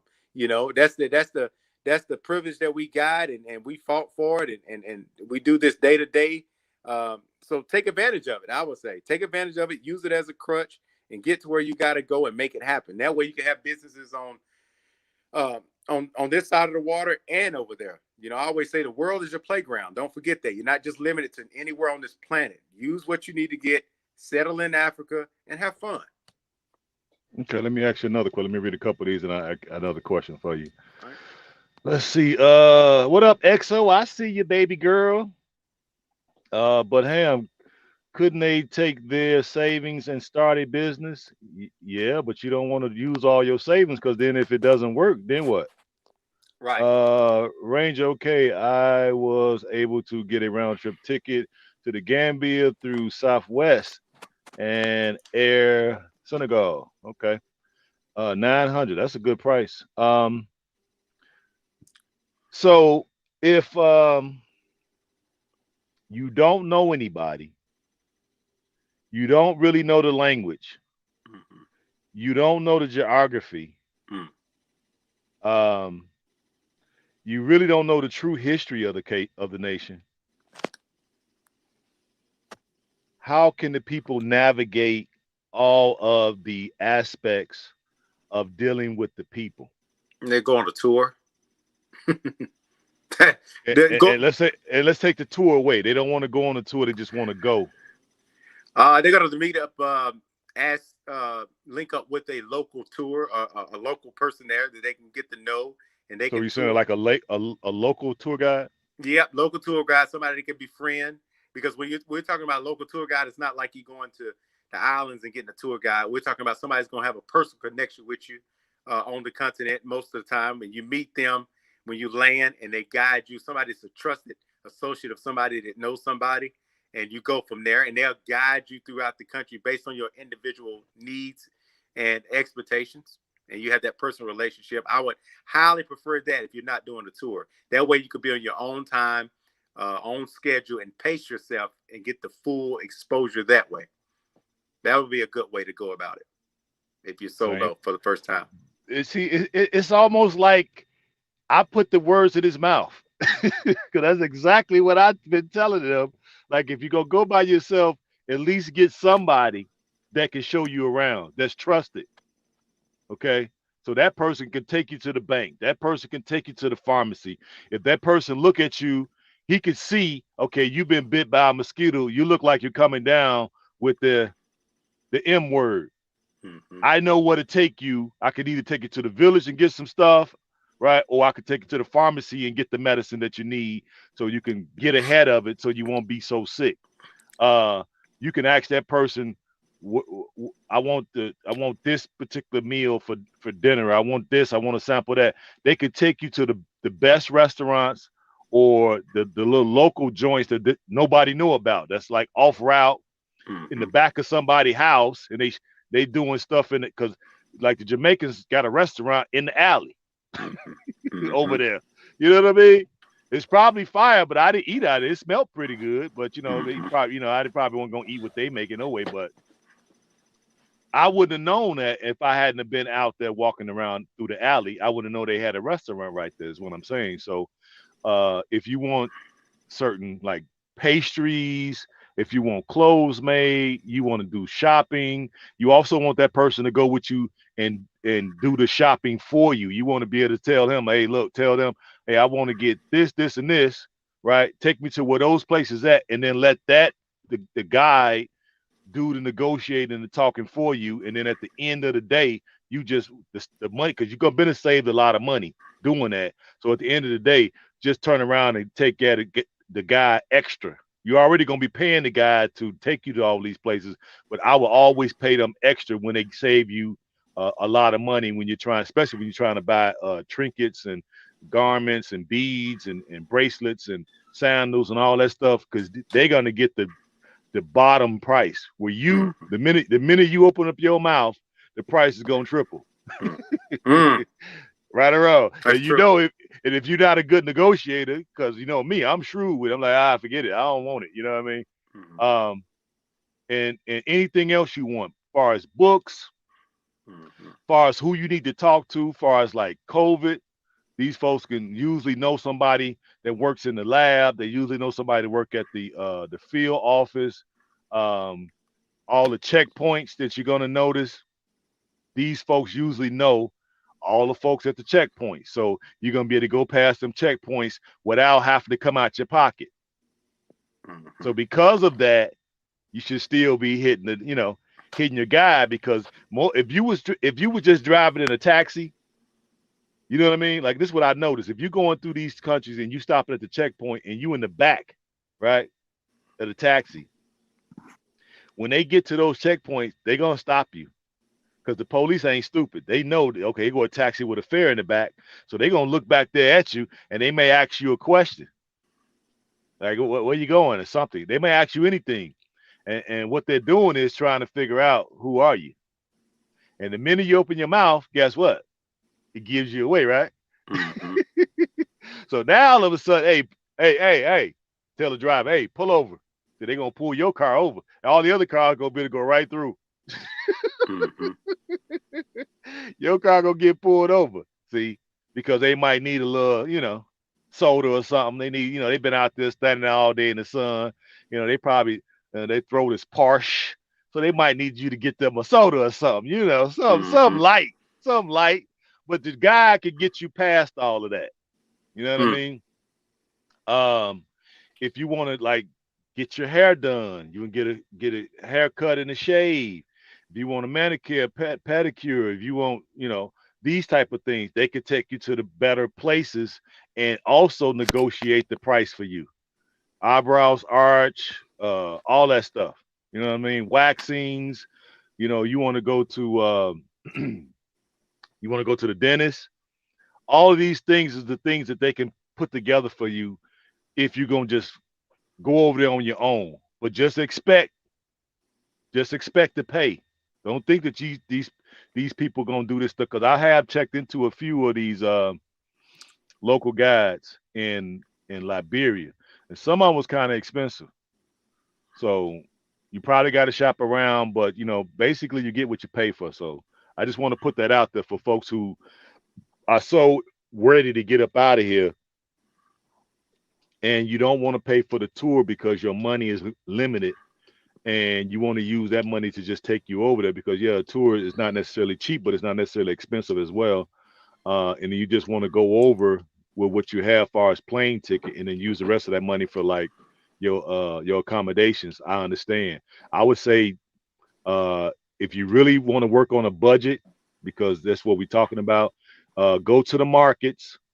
Have the guy take you to the spot where they sell the used plates and bowls and cups and silverware and cookware. Grab you that, and then um, maybe do a guest house, which is be a little cheaper. They can negotiate it, and then you can cook. You should have a hot plate in there. That way you can cook your own food. You can save money that way. So it's way, and you can go to the market every day, and it'll be fresh, right? You can have them take you down there to where the fisherman is, and they catching fish, and you could just buy it as soon as they catch it. You could just buy it from them right off the beach, take it home and cut it up, and there's ways of making it work. Is what I'm saying. You just got to be Mm-hmm. creative, and you got to really be savvy in learning how to save your money. You don't want to just be spending a whole lot of money if you short on money as it is. Right. Have the dash money on hand. That's right. Lunch money. What up, Royal? I see you. I've been studying as much as I can about Sierra Leone and its history before I leave. Exactly. Make sure you put your time in on the study. I have to do a lot of comparison research to find that price. Absolutely. You probably have to work your ass off to find that price. Yeah. But so you mind sharing with the people that what kind of structure you would like to build at our Black Star Pan African community in Ghana? Oh, me. Hmm. That's a good question. I Right know you now, was you was on the fence by what you was brick and mortar container, and it was a what earth home or something. yeah, rammed earth home. I like the rammed earth homes that I was sent by the builder. But the rammed earth home that he's building looks kind of quite different from what I've seen in his brochure. Okay. But I've never been inside. I definitely want to go visit. I want to feel the eco friendliness of the inside, like they speak about. So I definitely want to go inside and visit the one that's being built already, or almost complete. Um, being built by Carmen and Leonard. Um, Okay. I don't want the traditional brick. I don't want the concrete. I don't want that type of home, and that's because of again environmental, the heat. I don't want that heat and the extreme heat and that brick to absorb all that heat. So right now, I think what's in my budget is probably going to be on my plot because the plot is 80 by 100, 8,000 square feet around. I'm going to start off with a studio in the backyard, and I'm probably Okay. going to build like a traditional roundhouse in the back studio, or I'm gonna do an earth round home. Um, Not an earth round, but a what do they call it? A dome home in the back, like a studio. I don't know Made if you. made made of yeah made of what material?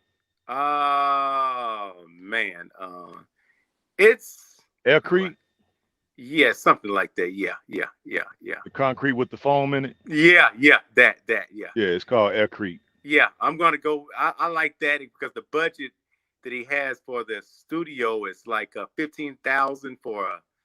I don't know how many square feet, but it's like a studio, one bedroom, one bath studio, open floor, and it's got a little kitchenette, and it's budgeted around 15,000. That'll do me good for the beginning stages, and that way I can build my primary home in the front yard, in the front over a period of time. But at least I have somewhere to stay. If I want to be on the property, I have a home that I can stay on while I'm there. So that's what I have idea right now, just to spend 15,000 and get that up and going. Have me a couple of solar panels, because that's, again, that small space, probably what, 500 square feet. I can power that up with a couple of panels and get that going or whatsoever. So that's what I plan on in the beginning. When it comes to the main structure, I'm gonna travel around throughout the country and get some visit some different properties, just as I go around and get an idea and come gather all that, take pictures, and come to a conclusion on what I felt when I went into the different places and what I seen, and then I'll make a decision and get the blueprint drawn up. But right now, I can't be definite because I'm seeing there's a lot of different styles, not just in the community, but throughout the country or throughout the continent. And I'm enthused by all different type of structures. So it's a new experience. So over a period of time, I'll make a decision, because I'm going to get input from brothers like yourself, sisters, and people on the continent about, and builders about what the possibilities are, and things like that. Because that's a big undertaking, because there's so many different ways, so many different structures, so much creativity that you put into it. It's something that I can't just do think about in a week's period of time or a month. That's going to take a while for me to put that together. But Yeah, because I've been looking. The reason why I asked, I've been looking, doing more. We was always doing research on these different things, and mhm. I've found it's a company there that's making homes out of plastics. Yeah, I saw They it on take YouTube. Yeah. Yeah, and that looked pretty good, and the price wasn't that bad. I think it was like 18,000 for a one bedroom. Hmm. Um, and of course, by being plastic, it didn't have that heat thermal barrier, so inside the walls supposedly are cool, and it blocks out that heat.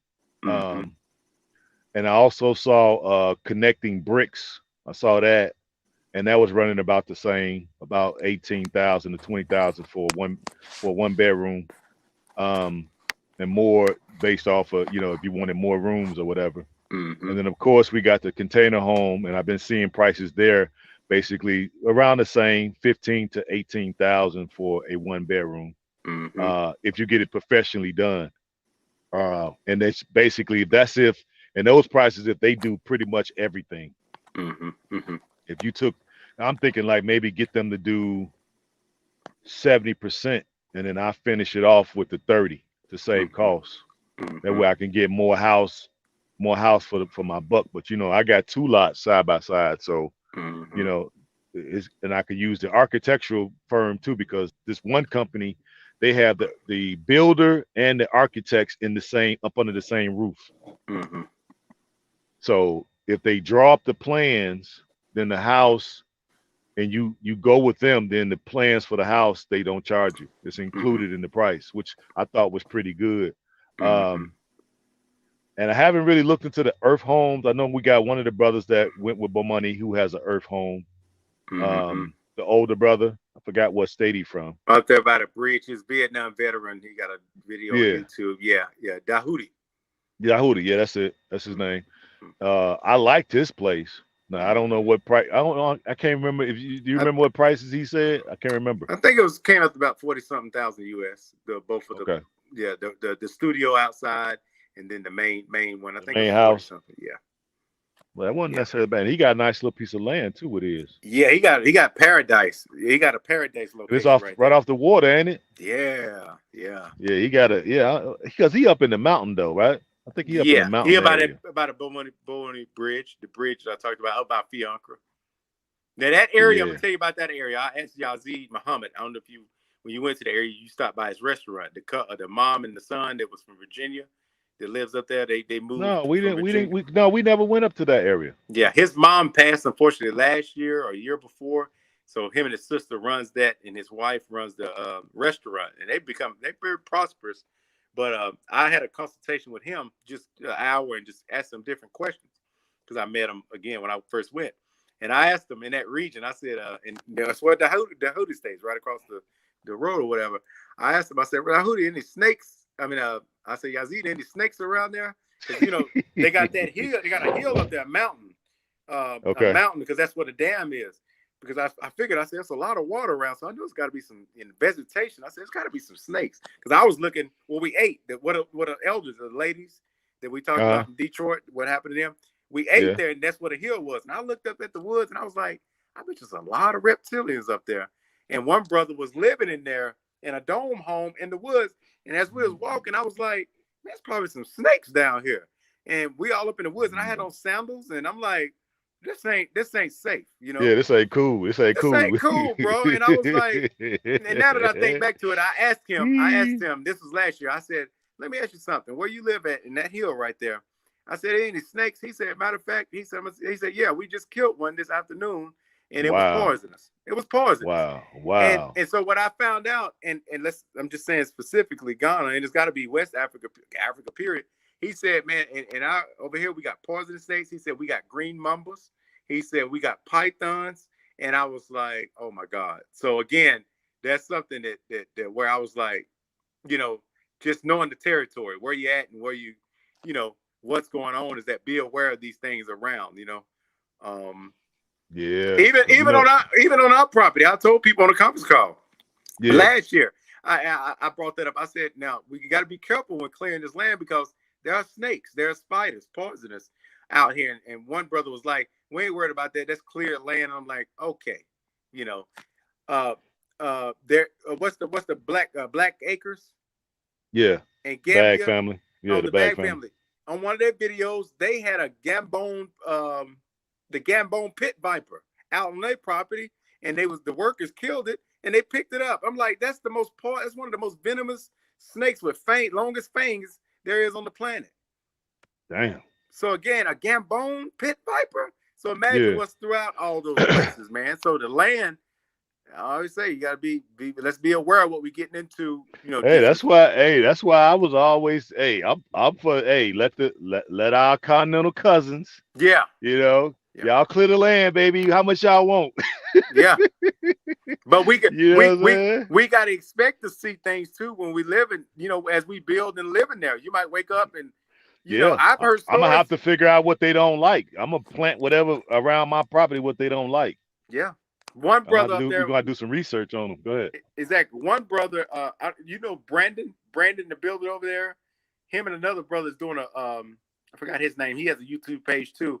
They're building a new community there, and they're selling them. They're pretty expensive, like $90,000, $100,000 homes. Damn. Um, what's his name? Daniel.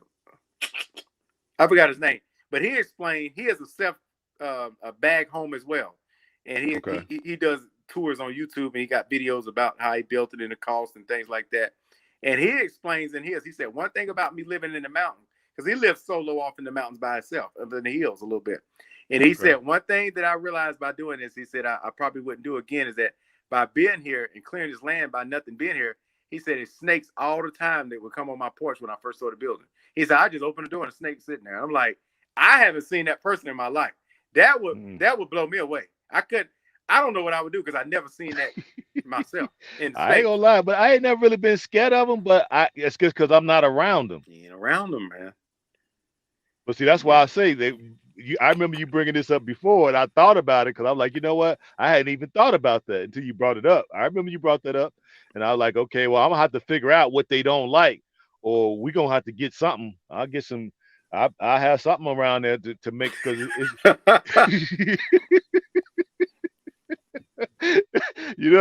you know me, shit. I'm gonna be, hey, don't make me go to war with you snakes. I go to war with these Right. snakes. Do you think the wall and the wiring will help? Putting the wiring on top of the Yeah, wall? yeah. Because I don't think they're gonna climb up the wall. We put walls around our property, and you talking about put the electrified wire at the top. I'll put some the sharp things on the Yeah, top. I seen them. Yeah, I seen them put glass up there, and they put the little spikes. Yeah. Yeah. Well, I don't think they're gonna climb up the wall. I think once we put our walls up, we should be good. We put up solid walls. Hmm. I don't see them getting over those walls. What about coming underground? Again, they are snakes. Yeah, that's true. That's true. I want to say I'm gonna have to. We're gonna have to do a little research to Yeah.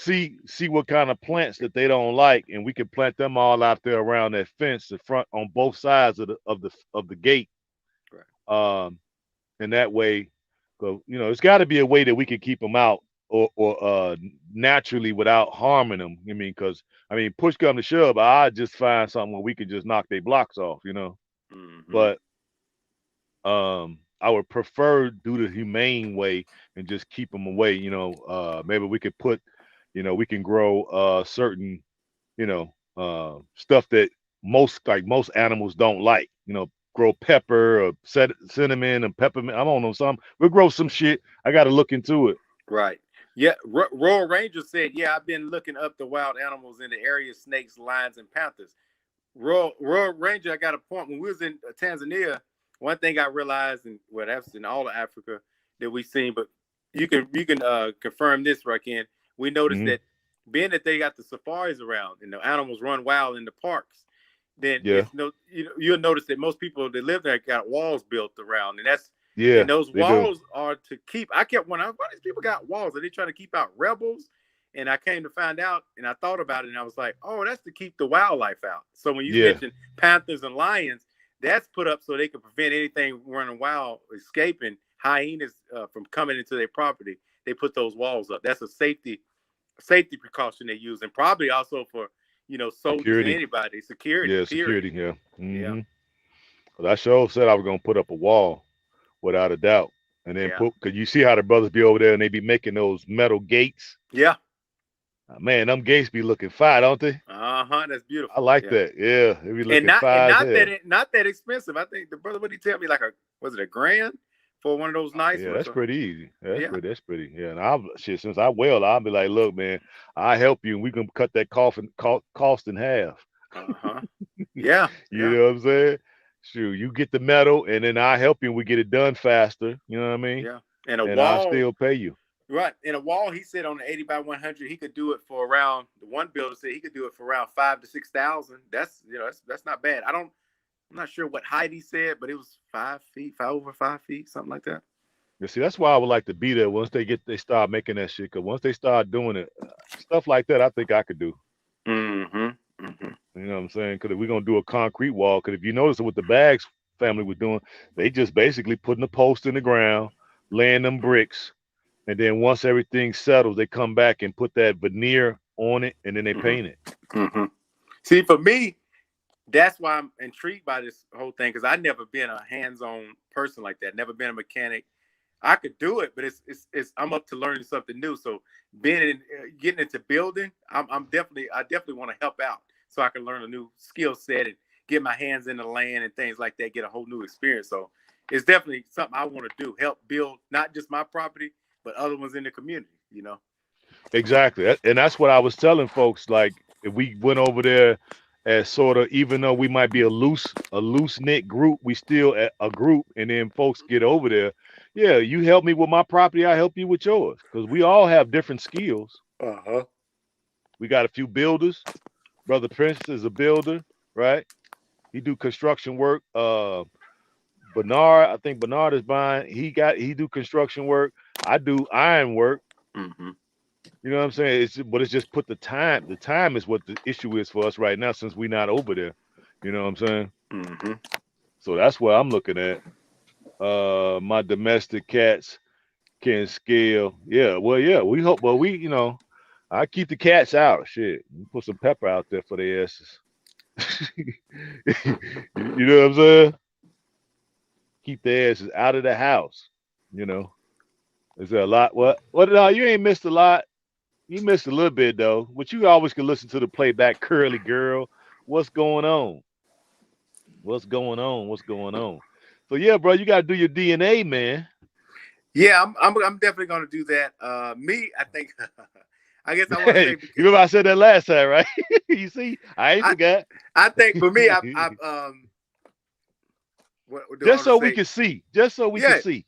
yeah. But I think for me, I'm thinking in my head, would I be disappointed that that I put so much energy into Ghana, and then if I No, find out somewhere no, different, I'll be no. like, Just God. we use it just like we use the states. Hmm. Okay. I mean, because you figure from Sierra Leone to Ghana is 2 hours, hour and a half on the flight. Mm-hmm. You know, what? Because it's gonna be one of those West African countries, and who knows? It might be Ghana. How do we Mm-hmm. know? Or it could be Benin, Togo, right next door. Right. So why not still do? We still gonna live in our community because we together, and we got like minds, and so we got something good that we establishing, and still go to Benin and see what that country has to offer, or if anything. Right. Right. You see what Will I'm saying? do. Because you think about the Nigerians. Everywhere we go, do we see Nigerians? Yes or no? Yes. Uh-huh. So they don't get all bit. They go all over this month. They be all in Australia, all down in New Zealand, and what, all up in the UK, all in America, all over Africa. They be in every country, True. and they go back to Mother Nigeria, don't they? Mm-hmm. True. That's what we gonna do. That's all. I'm definitely gonna make it happen. Yep. They chase everything that moves. Oh yeah, I'm sure the cats do.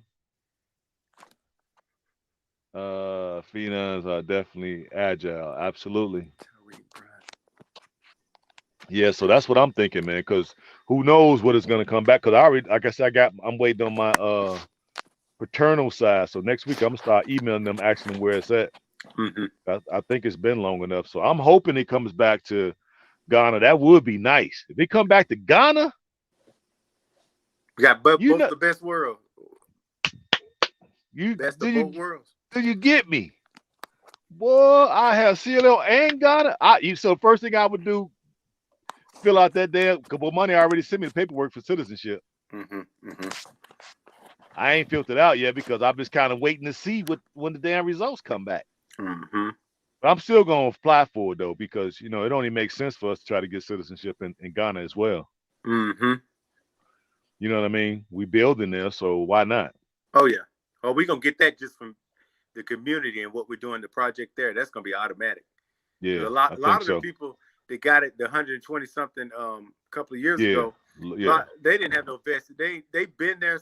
A lot of them been there. yeah. They've been there a lot of years. Some of them. Yeah, but we coming with a real financial impact on Yeah, the country. So that makes it. That's what governments want to see. They want to see a vested interest in their nation and make things happen. yeah. Because we just not coming over there with our hat in our hand asking for a favor. Right. What can y'all do for us? Right. No, no, no. We coming over there. What can we do for the community? What can we do for the nation? Yeah. Yeah. Yeah. How can we Yeah. make this better? And so we coming over there with all kind of ideas. That's why we got to just get our property built so we can be able to sit down and like, okay, what y'all want to do first? I'm thinking a restaurant. We got to have a restaurant. We got to have like a sports bar. We probably need a nightclub. We need some stuff because we want to be at a party because we party a little different.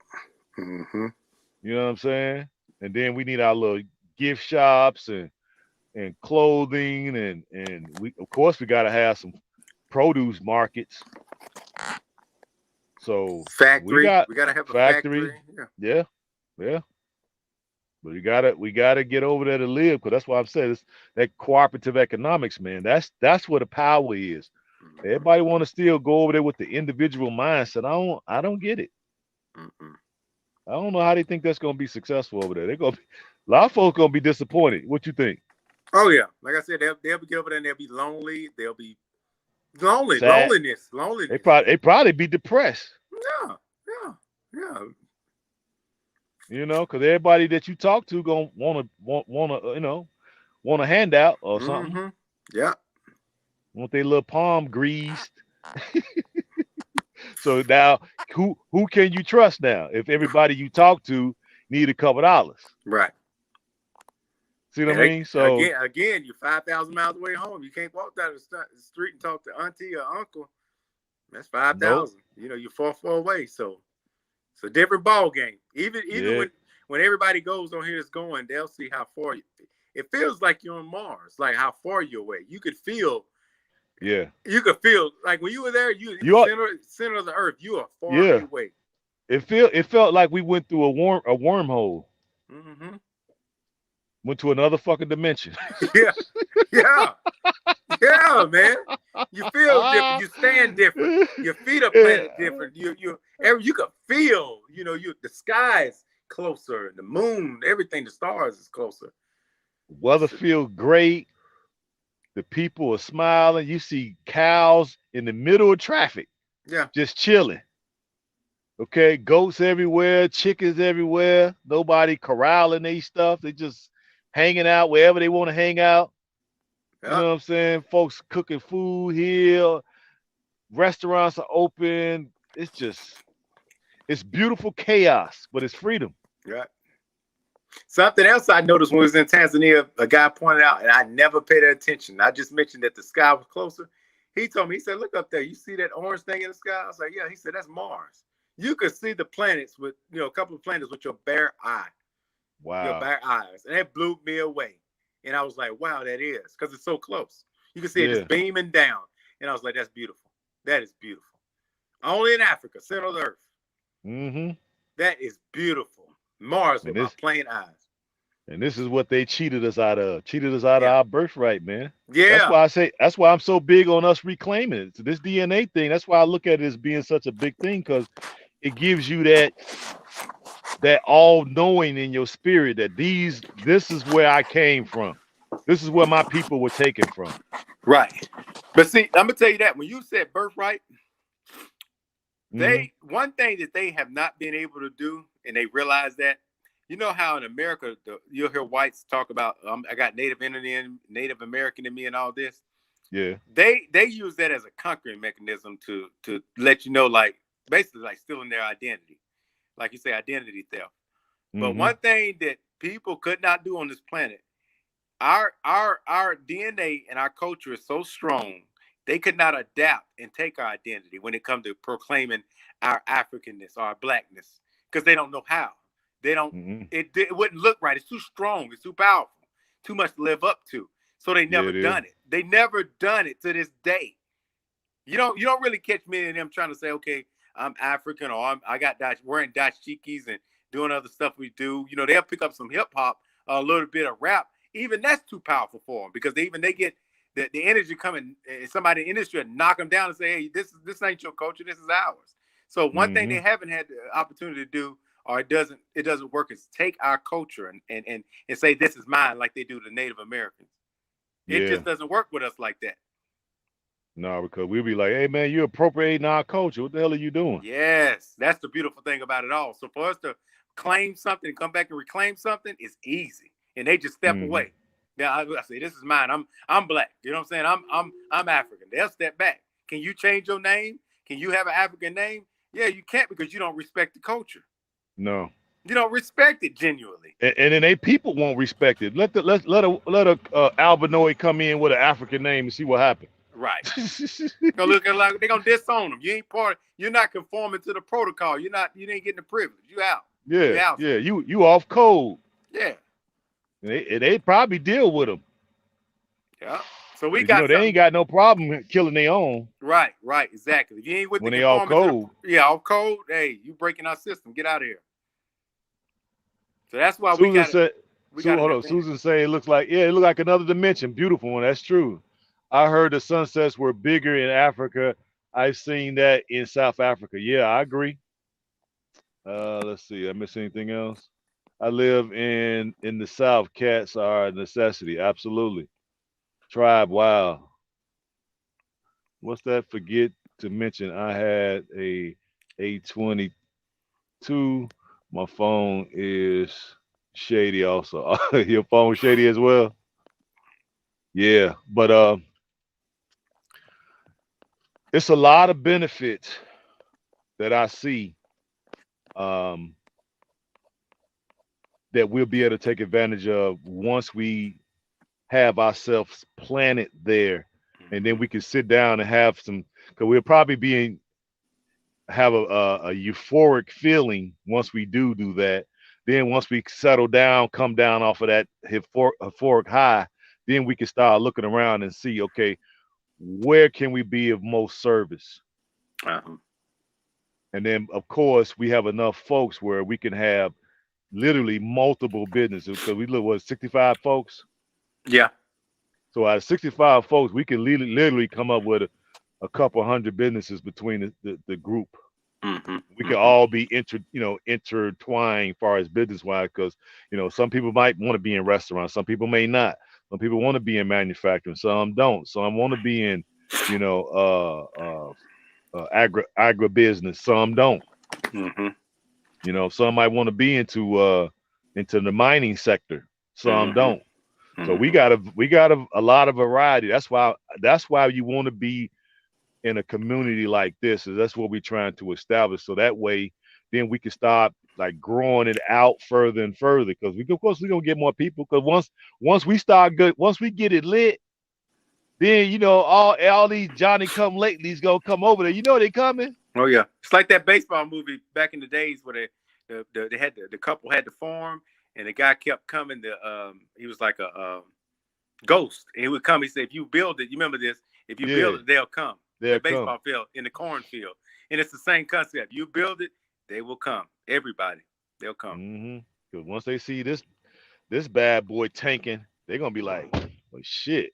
Maybe them guys that was talking that Africa talk, maybe they knew what they were talking about. Yeah, and I'm gonna tell you this, and I'm gonna get off here and wrap it up, Okay. because my battery's getting low. I'm Okay. gonna tell you this. I never, honestly, in the States, I think I own my first piece of real estate, a rental house, 2 bedroom, 1 bath, in Chattanooga, Tennessee, because that's not far from Georgia. I Okay. own that real estate, and that was for financial purposes, investment rental property back in early 2000s, early 2002, 2003. And then I had a condo in 2007. I was not connected to either one of those pieces of land. The Mm-hmm. first time I actually said to myself, I want to own some land is when I went to Africa. I had never felt that feeling. So that's something special because I felt the energy radiating off the land and it talked to me. It communicated with me. It was Mm-hmm. spiritual connection. Here in America, I don't feel that nowhere I go. Yeah, I see beautiful places, but I don't say, man, I like to have that plot of land and build that house. Only in Africa have I felt that feeling because I felt welcome. I felt like this is home. I think I do. I feel the same thing because even though we can own homes and stuff and all that here, all it take is for you to turn up your music too loud and your neighbor call the police and they show up and you get into a scuffle and then you might get murked right there on your front porch. Mm, that's real So talk, man. how can it actually be yours when you can't even defend it? Right. So I never felt like this is mine either. I've Mm, owned plenty of rental properties, houses, buildings, 2 flats, 3 flats, and I've never felt like they was mine because even when I was evicting tenants, they would call the police on me talking about, well, I don't know, I never got a notice. And I mm-hmm, be having the paperwork in my hand, like, well, they person is lying because I got the paperwork with the judge's signature, but yet this person still called the police on me. And that any one of them situations could have went awry mm-hmm, and somebody could have been dead out there. mm-hmm. That's real. So I don't feel the same way here either. So Mm-hmm. luckily, well, fortunately, that the transportation business is what it is, that they really don't bother us too much in the trucking field. So that's one good thing. That's the reason Right. why I like this. They usually kind of give us a fair break when they see, especially when they see brothers own their own equipment. Mm-hmm, They always ask. I always wonder, like, why the hell are they always asking me, is this my truck or is it company truck? But they mm-hmm, really want to know. And so when I tell them, yeah, this is my truck, and I say that with some confidence, so they be like, and it seemed like they either don't give me a fine or just give me a warning. mm-hmm. You know what I mean? So I guess that's kind of one of those, like professional courtesies. So they figure like, you ain't know anybody gonna be doing this, so they tend to give us a little break. So I agree.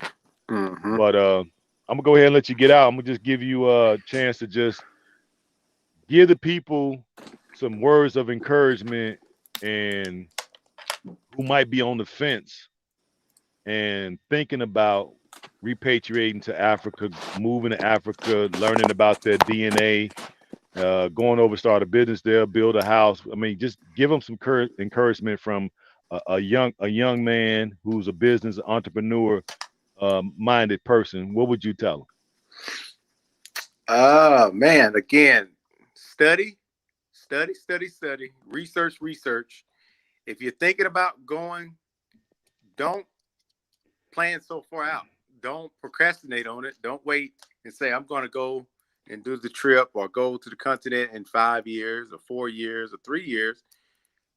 Put some urgency into it. Say, don't put it on the back burner. Do it. Take your proper steps to start off by getting your passport. Because you could say all day, I'm gonna do this, I'm gonna do that, but take steps towards it. You can apply for your passport if you don't have it. If you got to get a visa, get it. Get your finances together within your budget.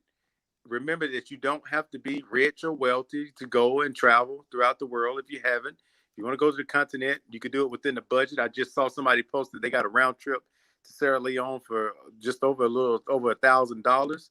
So don't think you have to be wealthy to travel or to live there. Uh, it only takes a little bit of opening up that door, turning the knob, and open it, and who knows what's behind that door when you open it up. So don't wait, don't procrastinate. Do it within reason, and you'll be surprised at what you get and what you experience on the continent. The continent is waiting for all of us. You know what I'm saying? If your mind is right, your spirit is right, and your intentions are good, it's going to welcome you with open arms. If it is not good, it'll reject you at the moment. So I would say, do it, do it. Don't wait. Link up with brothers like Rakim already has the insight and experience in traveling to Africa. Take his advice. Take his advice because wisdom and knowledge is the best thing you can get for your future endeavors, and it prevents you from a lot of financial loss, a lot of any other type of losses that you might incur. So absorb everything he has to offer because he's a expert in what he's doing. He's traveled to the continent 7 times. He's into what he believes in. He understands the movement. He's been in it since he was a young man, a young teenager. He's committed and he's loyal. So all I can say is like, trust the man. I've been around him. I've been doing Rakim's up going on a year now. And when I first met him, I was like, this brother here, he's solid as a rock. So That's I would right. say follow his advice, listen to him. Don't just reject or say, okay, I don't want this brother to prosper and I'm not gonna allow him to do this and do that. He's not in it for the money, he's not in it for the attention. He's just a genuine person that wants to see the upliftment of the African people throughout the world and especially from the Americas. That's right. So I was saying, don't wait. Go to the continent. You can get away from all this craziness and ruckus that's going on in America, the racism, the energy that's just around, the sexism, the police brutality, the prison industrial complex, the drugs, the shortages, the famines. Go to Africa. It's going to open up with open arms. You're not going to find a place on this planet that you can feel comfortable in the skin that you're in on this planet. China, Asia is not like that. India is not like that. Australia, South America, North America, Russia, all these places are occupied. Africa still has space. And I would say go while you can because it won't last forever. Get in there, settle in the land, start you a new, fresh life that you have not been able to live in the United States of America. And that's most of us. Yeah, we've prospered, in material possessions, but when it comes to family and being like truly free and having the quality of life, we haven't achieved that. Mm-mm. So I would say get to the continent. You're not too old. You're never too old. Experience it. Take every moment, every second, and get to your new life.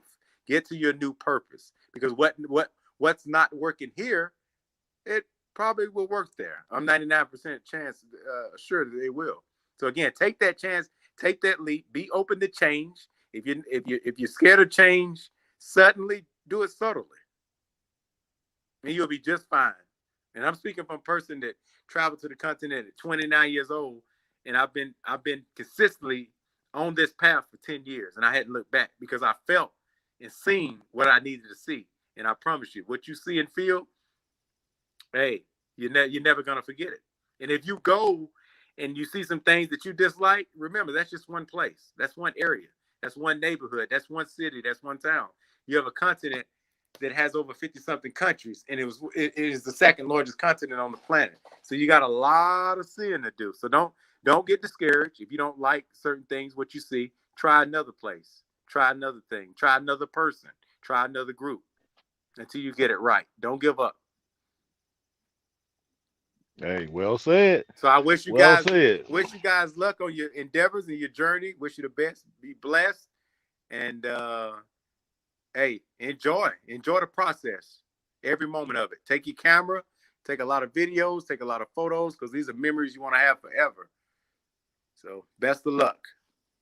Absolutely. All right, brother. I appreciate you coming on. You All right, perfect. We got to get you to start that channel, man. all right, we're gonna get to it. I'm gonna call you. I'm gonna call you off air and help you set that up so we can have that way we can go back and forth because you got a lot of insight and but we got a few younger folks that been calling me that's in their early 30s. So that's definitely your crowd. So we need a few young voices to come into the movement. And you are definitely that voice because you got it down pat. I can't ask for nothing better. So we need a tag team. So I'm gonna get with you off air and we're gonna get that set up for you. All right, it's a privilege. All right, peace. All right, peace. Appreciate y'all. Yeah, there you go. That's my travel mate.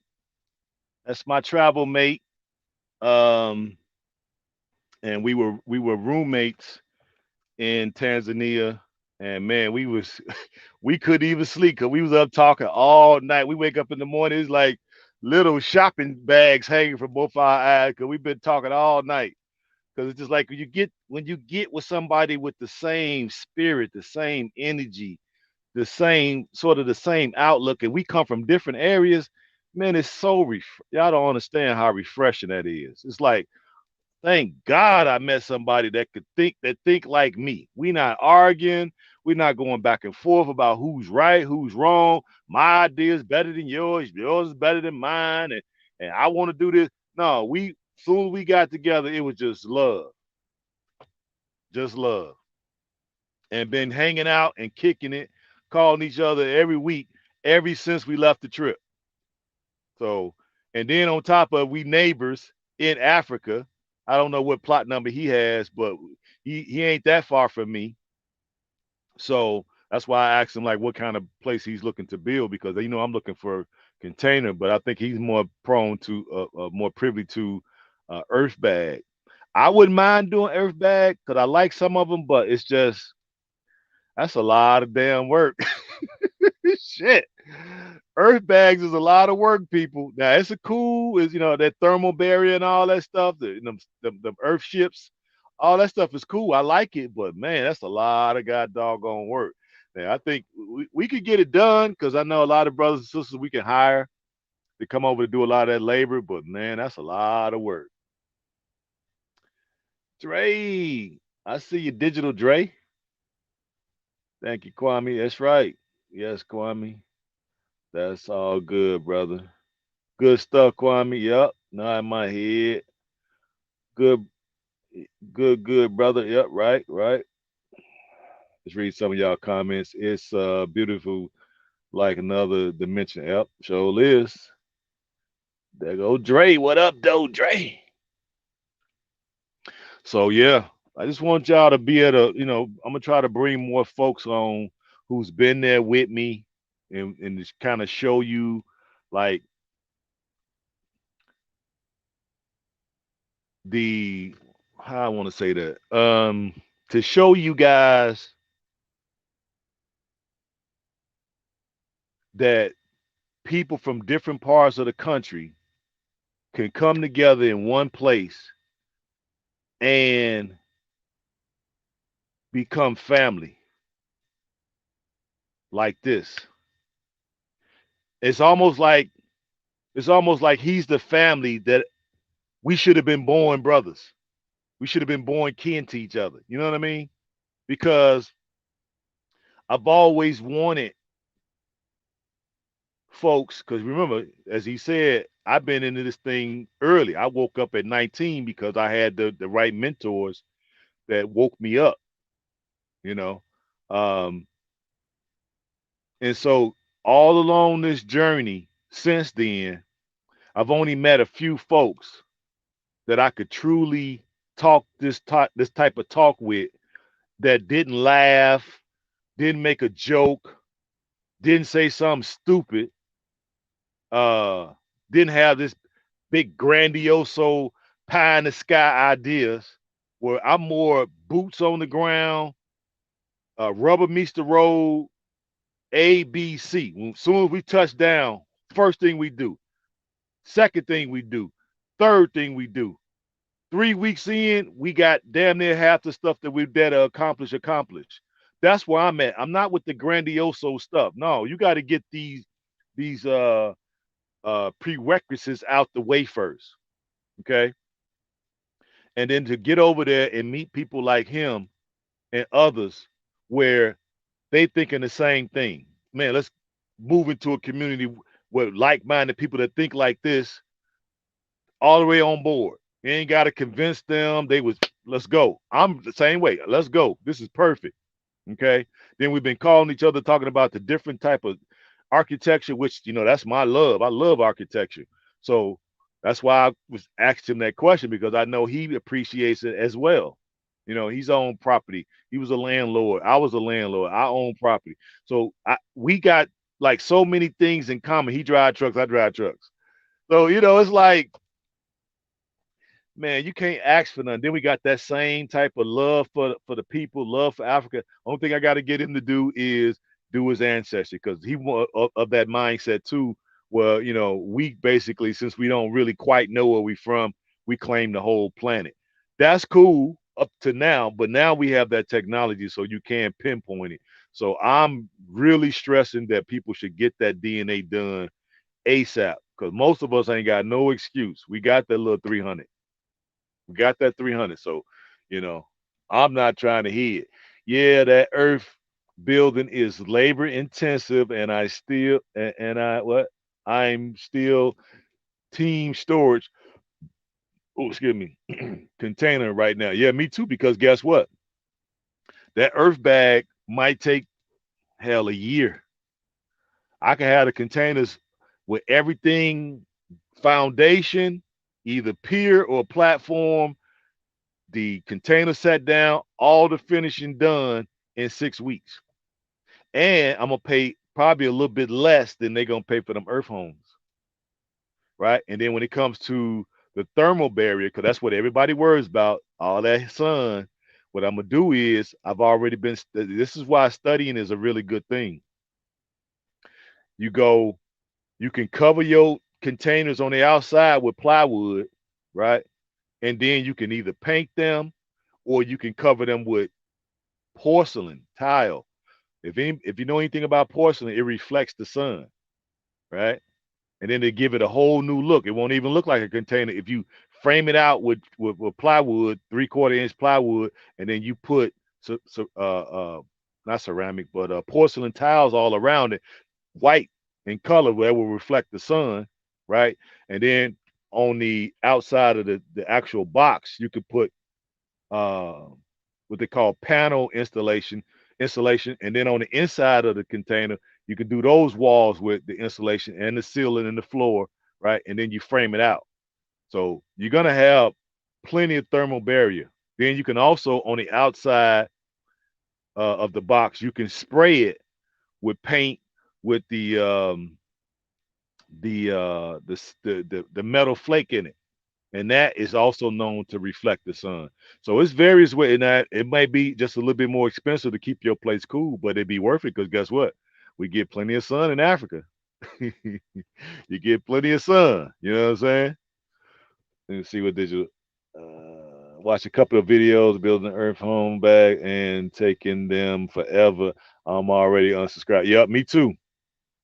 Take too long. I seen them damn whole year, and then when you try to go inside and plaster over those walls, it's so damp inside there because the earth does not conduct heat, so it's moist on the inside of there. So when you paint on the inside, of, guess what? It take literally months for the shit to dry. They was in there with fans, and they had them industrial blowers that you see when you go in a place and the rug is wet. They had those industrial blowers that's made like like a it's made like a snail, like a seashell, right? Uh, they had them in there blowing. They had fans, and the shit still wouldn't dry. I'm like, man, screw that. I ain't got time to be playing around. Shoot, they can build my boxes off site, do all that, and then bring them on site, and then set them all up. I just got to decide: am I willing to do some of the work, or should I just pay the company to do everything? You know what I'm saying? So I'm thinking since I have two lots, uh, which is about what 1,600, 16,000, yeah, 16,000 square feet. So if I build two or three structures, six apartments, and then maybe I could work out a deal with the contractor. Look, I buy five. You throw in one or give me something off of each one or something. I'm gonna work out something. You know me, I'm gonna be in there negotiate my ass off. I'll make sure I pack a lunch. Yes, they do take a long time. Yeah, and it's back back breaking work. Shit. Hey, I don't know, guys. I want to do some stuff, but at the same time, I want to just go over there and just, you know, put my money down, come back, it's done. But see, that's what I'm saying. I think what it's going to take is going to take for me to get over there and get my projects started and hire somebody to do the filming for me. And then once I let that film go and give y'all the, before, I'm going to show y'all from the just bare earth, cleared, the land is clear and all that. So to show you from the bare earth and then have somebody film every single day, an hour of footage every day, and then give that to an editor so we can chop it up and put a little music behind it, speed it up, slow it down, all that type of stuff, so it can be interesting. So it won't be so boring. Um, and then release it to you all so you all will know. You know what I'm saying? Oh no, yeah. It takes it's a lot of work. A lot of work, people. So I don't know. And then you gonna be in the sun doing all that work. Shit. Hey, can you imagine? Hey, 110 degrees, you out there trying to build an earth home. Man, please. Hey, even the brothers and sisters are gonna probably run off on us. They're gonna be like, man, hell with that. Shoot, you ain't paying me enough, dude. Shit. Hey, they're gonna be like, man, shit. How many more we got to do? Like, oh, we got like 1,700 more bags to fill up. Man, they're gonna be like, man, shit. Uh, they gonna try to renegotiate the labor price. Shit, because I'm thinking like, man, and then you can't really build at night. I guess we could get lights, but then the mosquitoes will be out. Like the mosquitoes will be gang banging, baby. We tried to like, how you go by his road construction, and they got the big bright lights out. And they be working at night. Now that would be a consideration. But if you bring them big ass lights out, it's gonna bring mosquitoes from probably a mile away. You dig? They see them big ass bright lights because the rest of everything else is gonna be pitch black. So when they see them big ass lights, oh man, mosquitoes are gonna be coming from a mile away. They're gonna be starving and gang banging. What they call it, broke starving and gang banging. What am I gonna need to be outside with turtlenecks on to keep from getting bit? You dig? Shoot, in a hockey mask. Shit. I work in the sun, 13 degrees, 113 degrees in the desert. Damn, I feel for you. Well, I ain't gonna lie, people. I work hard as hell. So when I go over there, I think I might do my negotiating thing. I might have to break out my books on negotiations and brush up on that. And so when I do get over there and get to them contractors, I'm pull they bus in the room and lock the door. We ain't leaving up out of here till we come out with the price I want. You dig? Because I much rather just pay them to do it. Just cut me a fair one. You know what I mean? And then maybe once, and then I say I bring in a professional. I'll go ahead and pay a professional to come out and videotape the build. That way they can edit and put music behind it, speed it up, slow it down, and make sure on every video I give the builder credit. You know what I'm saying? And then maybe do some type of affiliate link with that builder. So anybody else that come and wants your services, and it's because of my video, they give this promo code and it's going to get you a certain percentage off. I'm already thinking of how to save folks money. So y'all keep me in your prayers so I can work my magic when I get over there because I'll be getting over there in January. They wear long sleeve shirts to sweat on purpose to keep the body naturally cool. Yeah, yeah. Because at that point you're using evaporation. Yeah, to cool the body. Because when that sweat dry, it evaporates, and that's where the cooling process takes place. So yeah, I'm definitely familiar with that process. That's why I said they were turtlenecks. You know what I mean? Because damn, boy, it's gonna be hot as a biscuit. Let's see what Curly Girl said. Yes, that's what I'm talking about.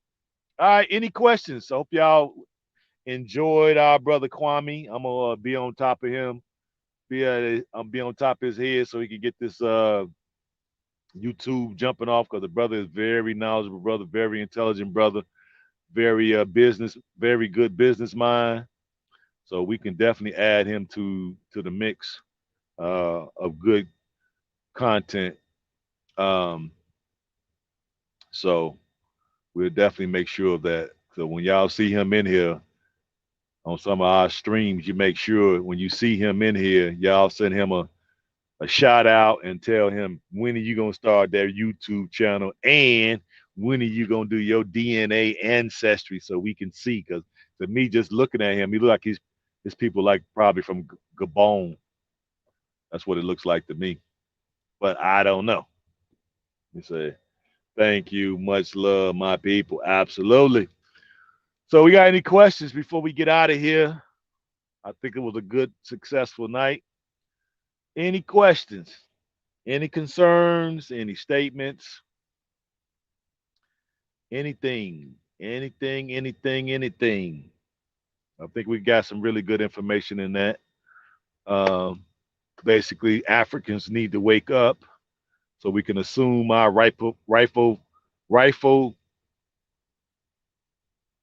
position on this planet, and that's the top. That's our rightful position in this world is at the top. They've been able to fool us and convince us that we wasn't worth anything, but we're starting to wake up out of that brainwashing. We know we the cream of the crop. We know we the best we got. You know what I'm saying? And now we starting to act like it. And because they push it with this demonic agenda, uh, it's actually a good thing because it's forcing us to think outside the box. And some of us may not have been so willing to accept this go back to Africa movement. Now we are.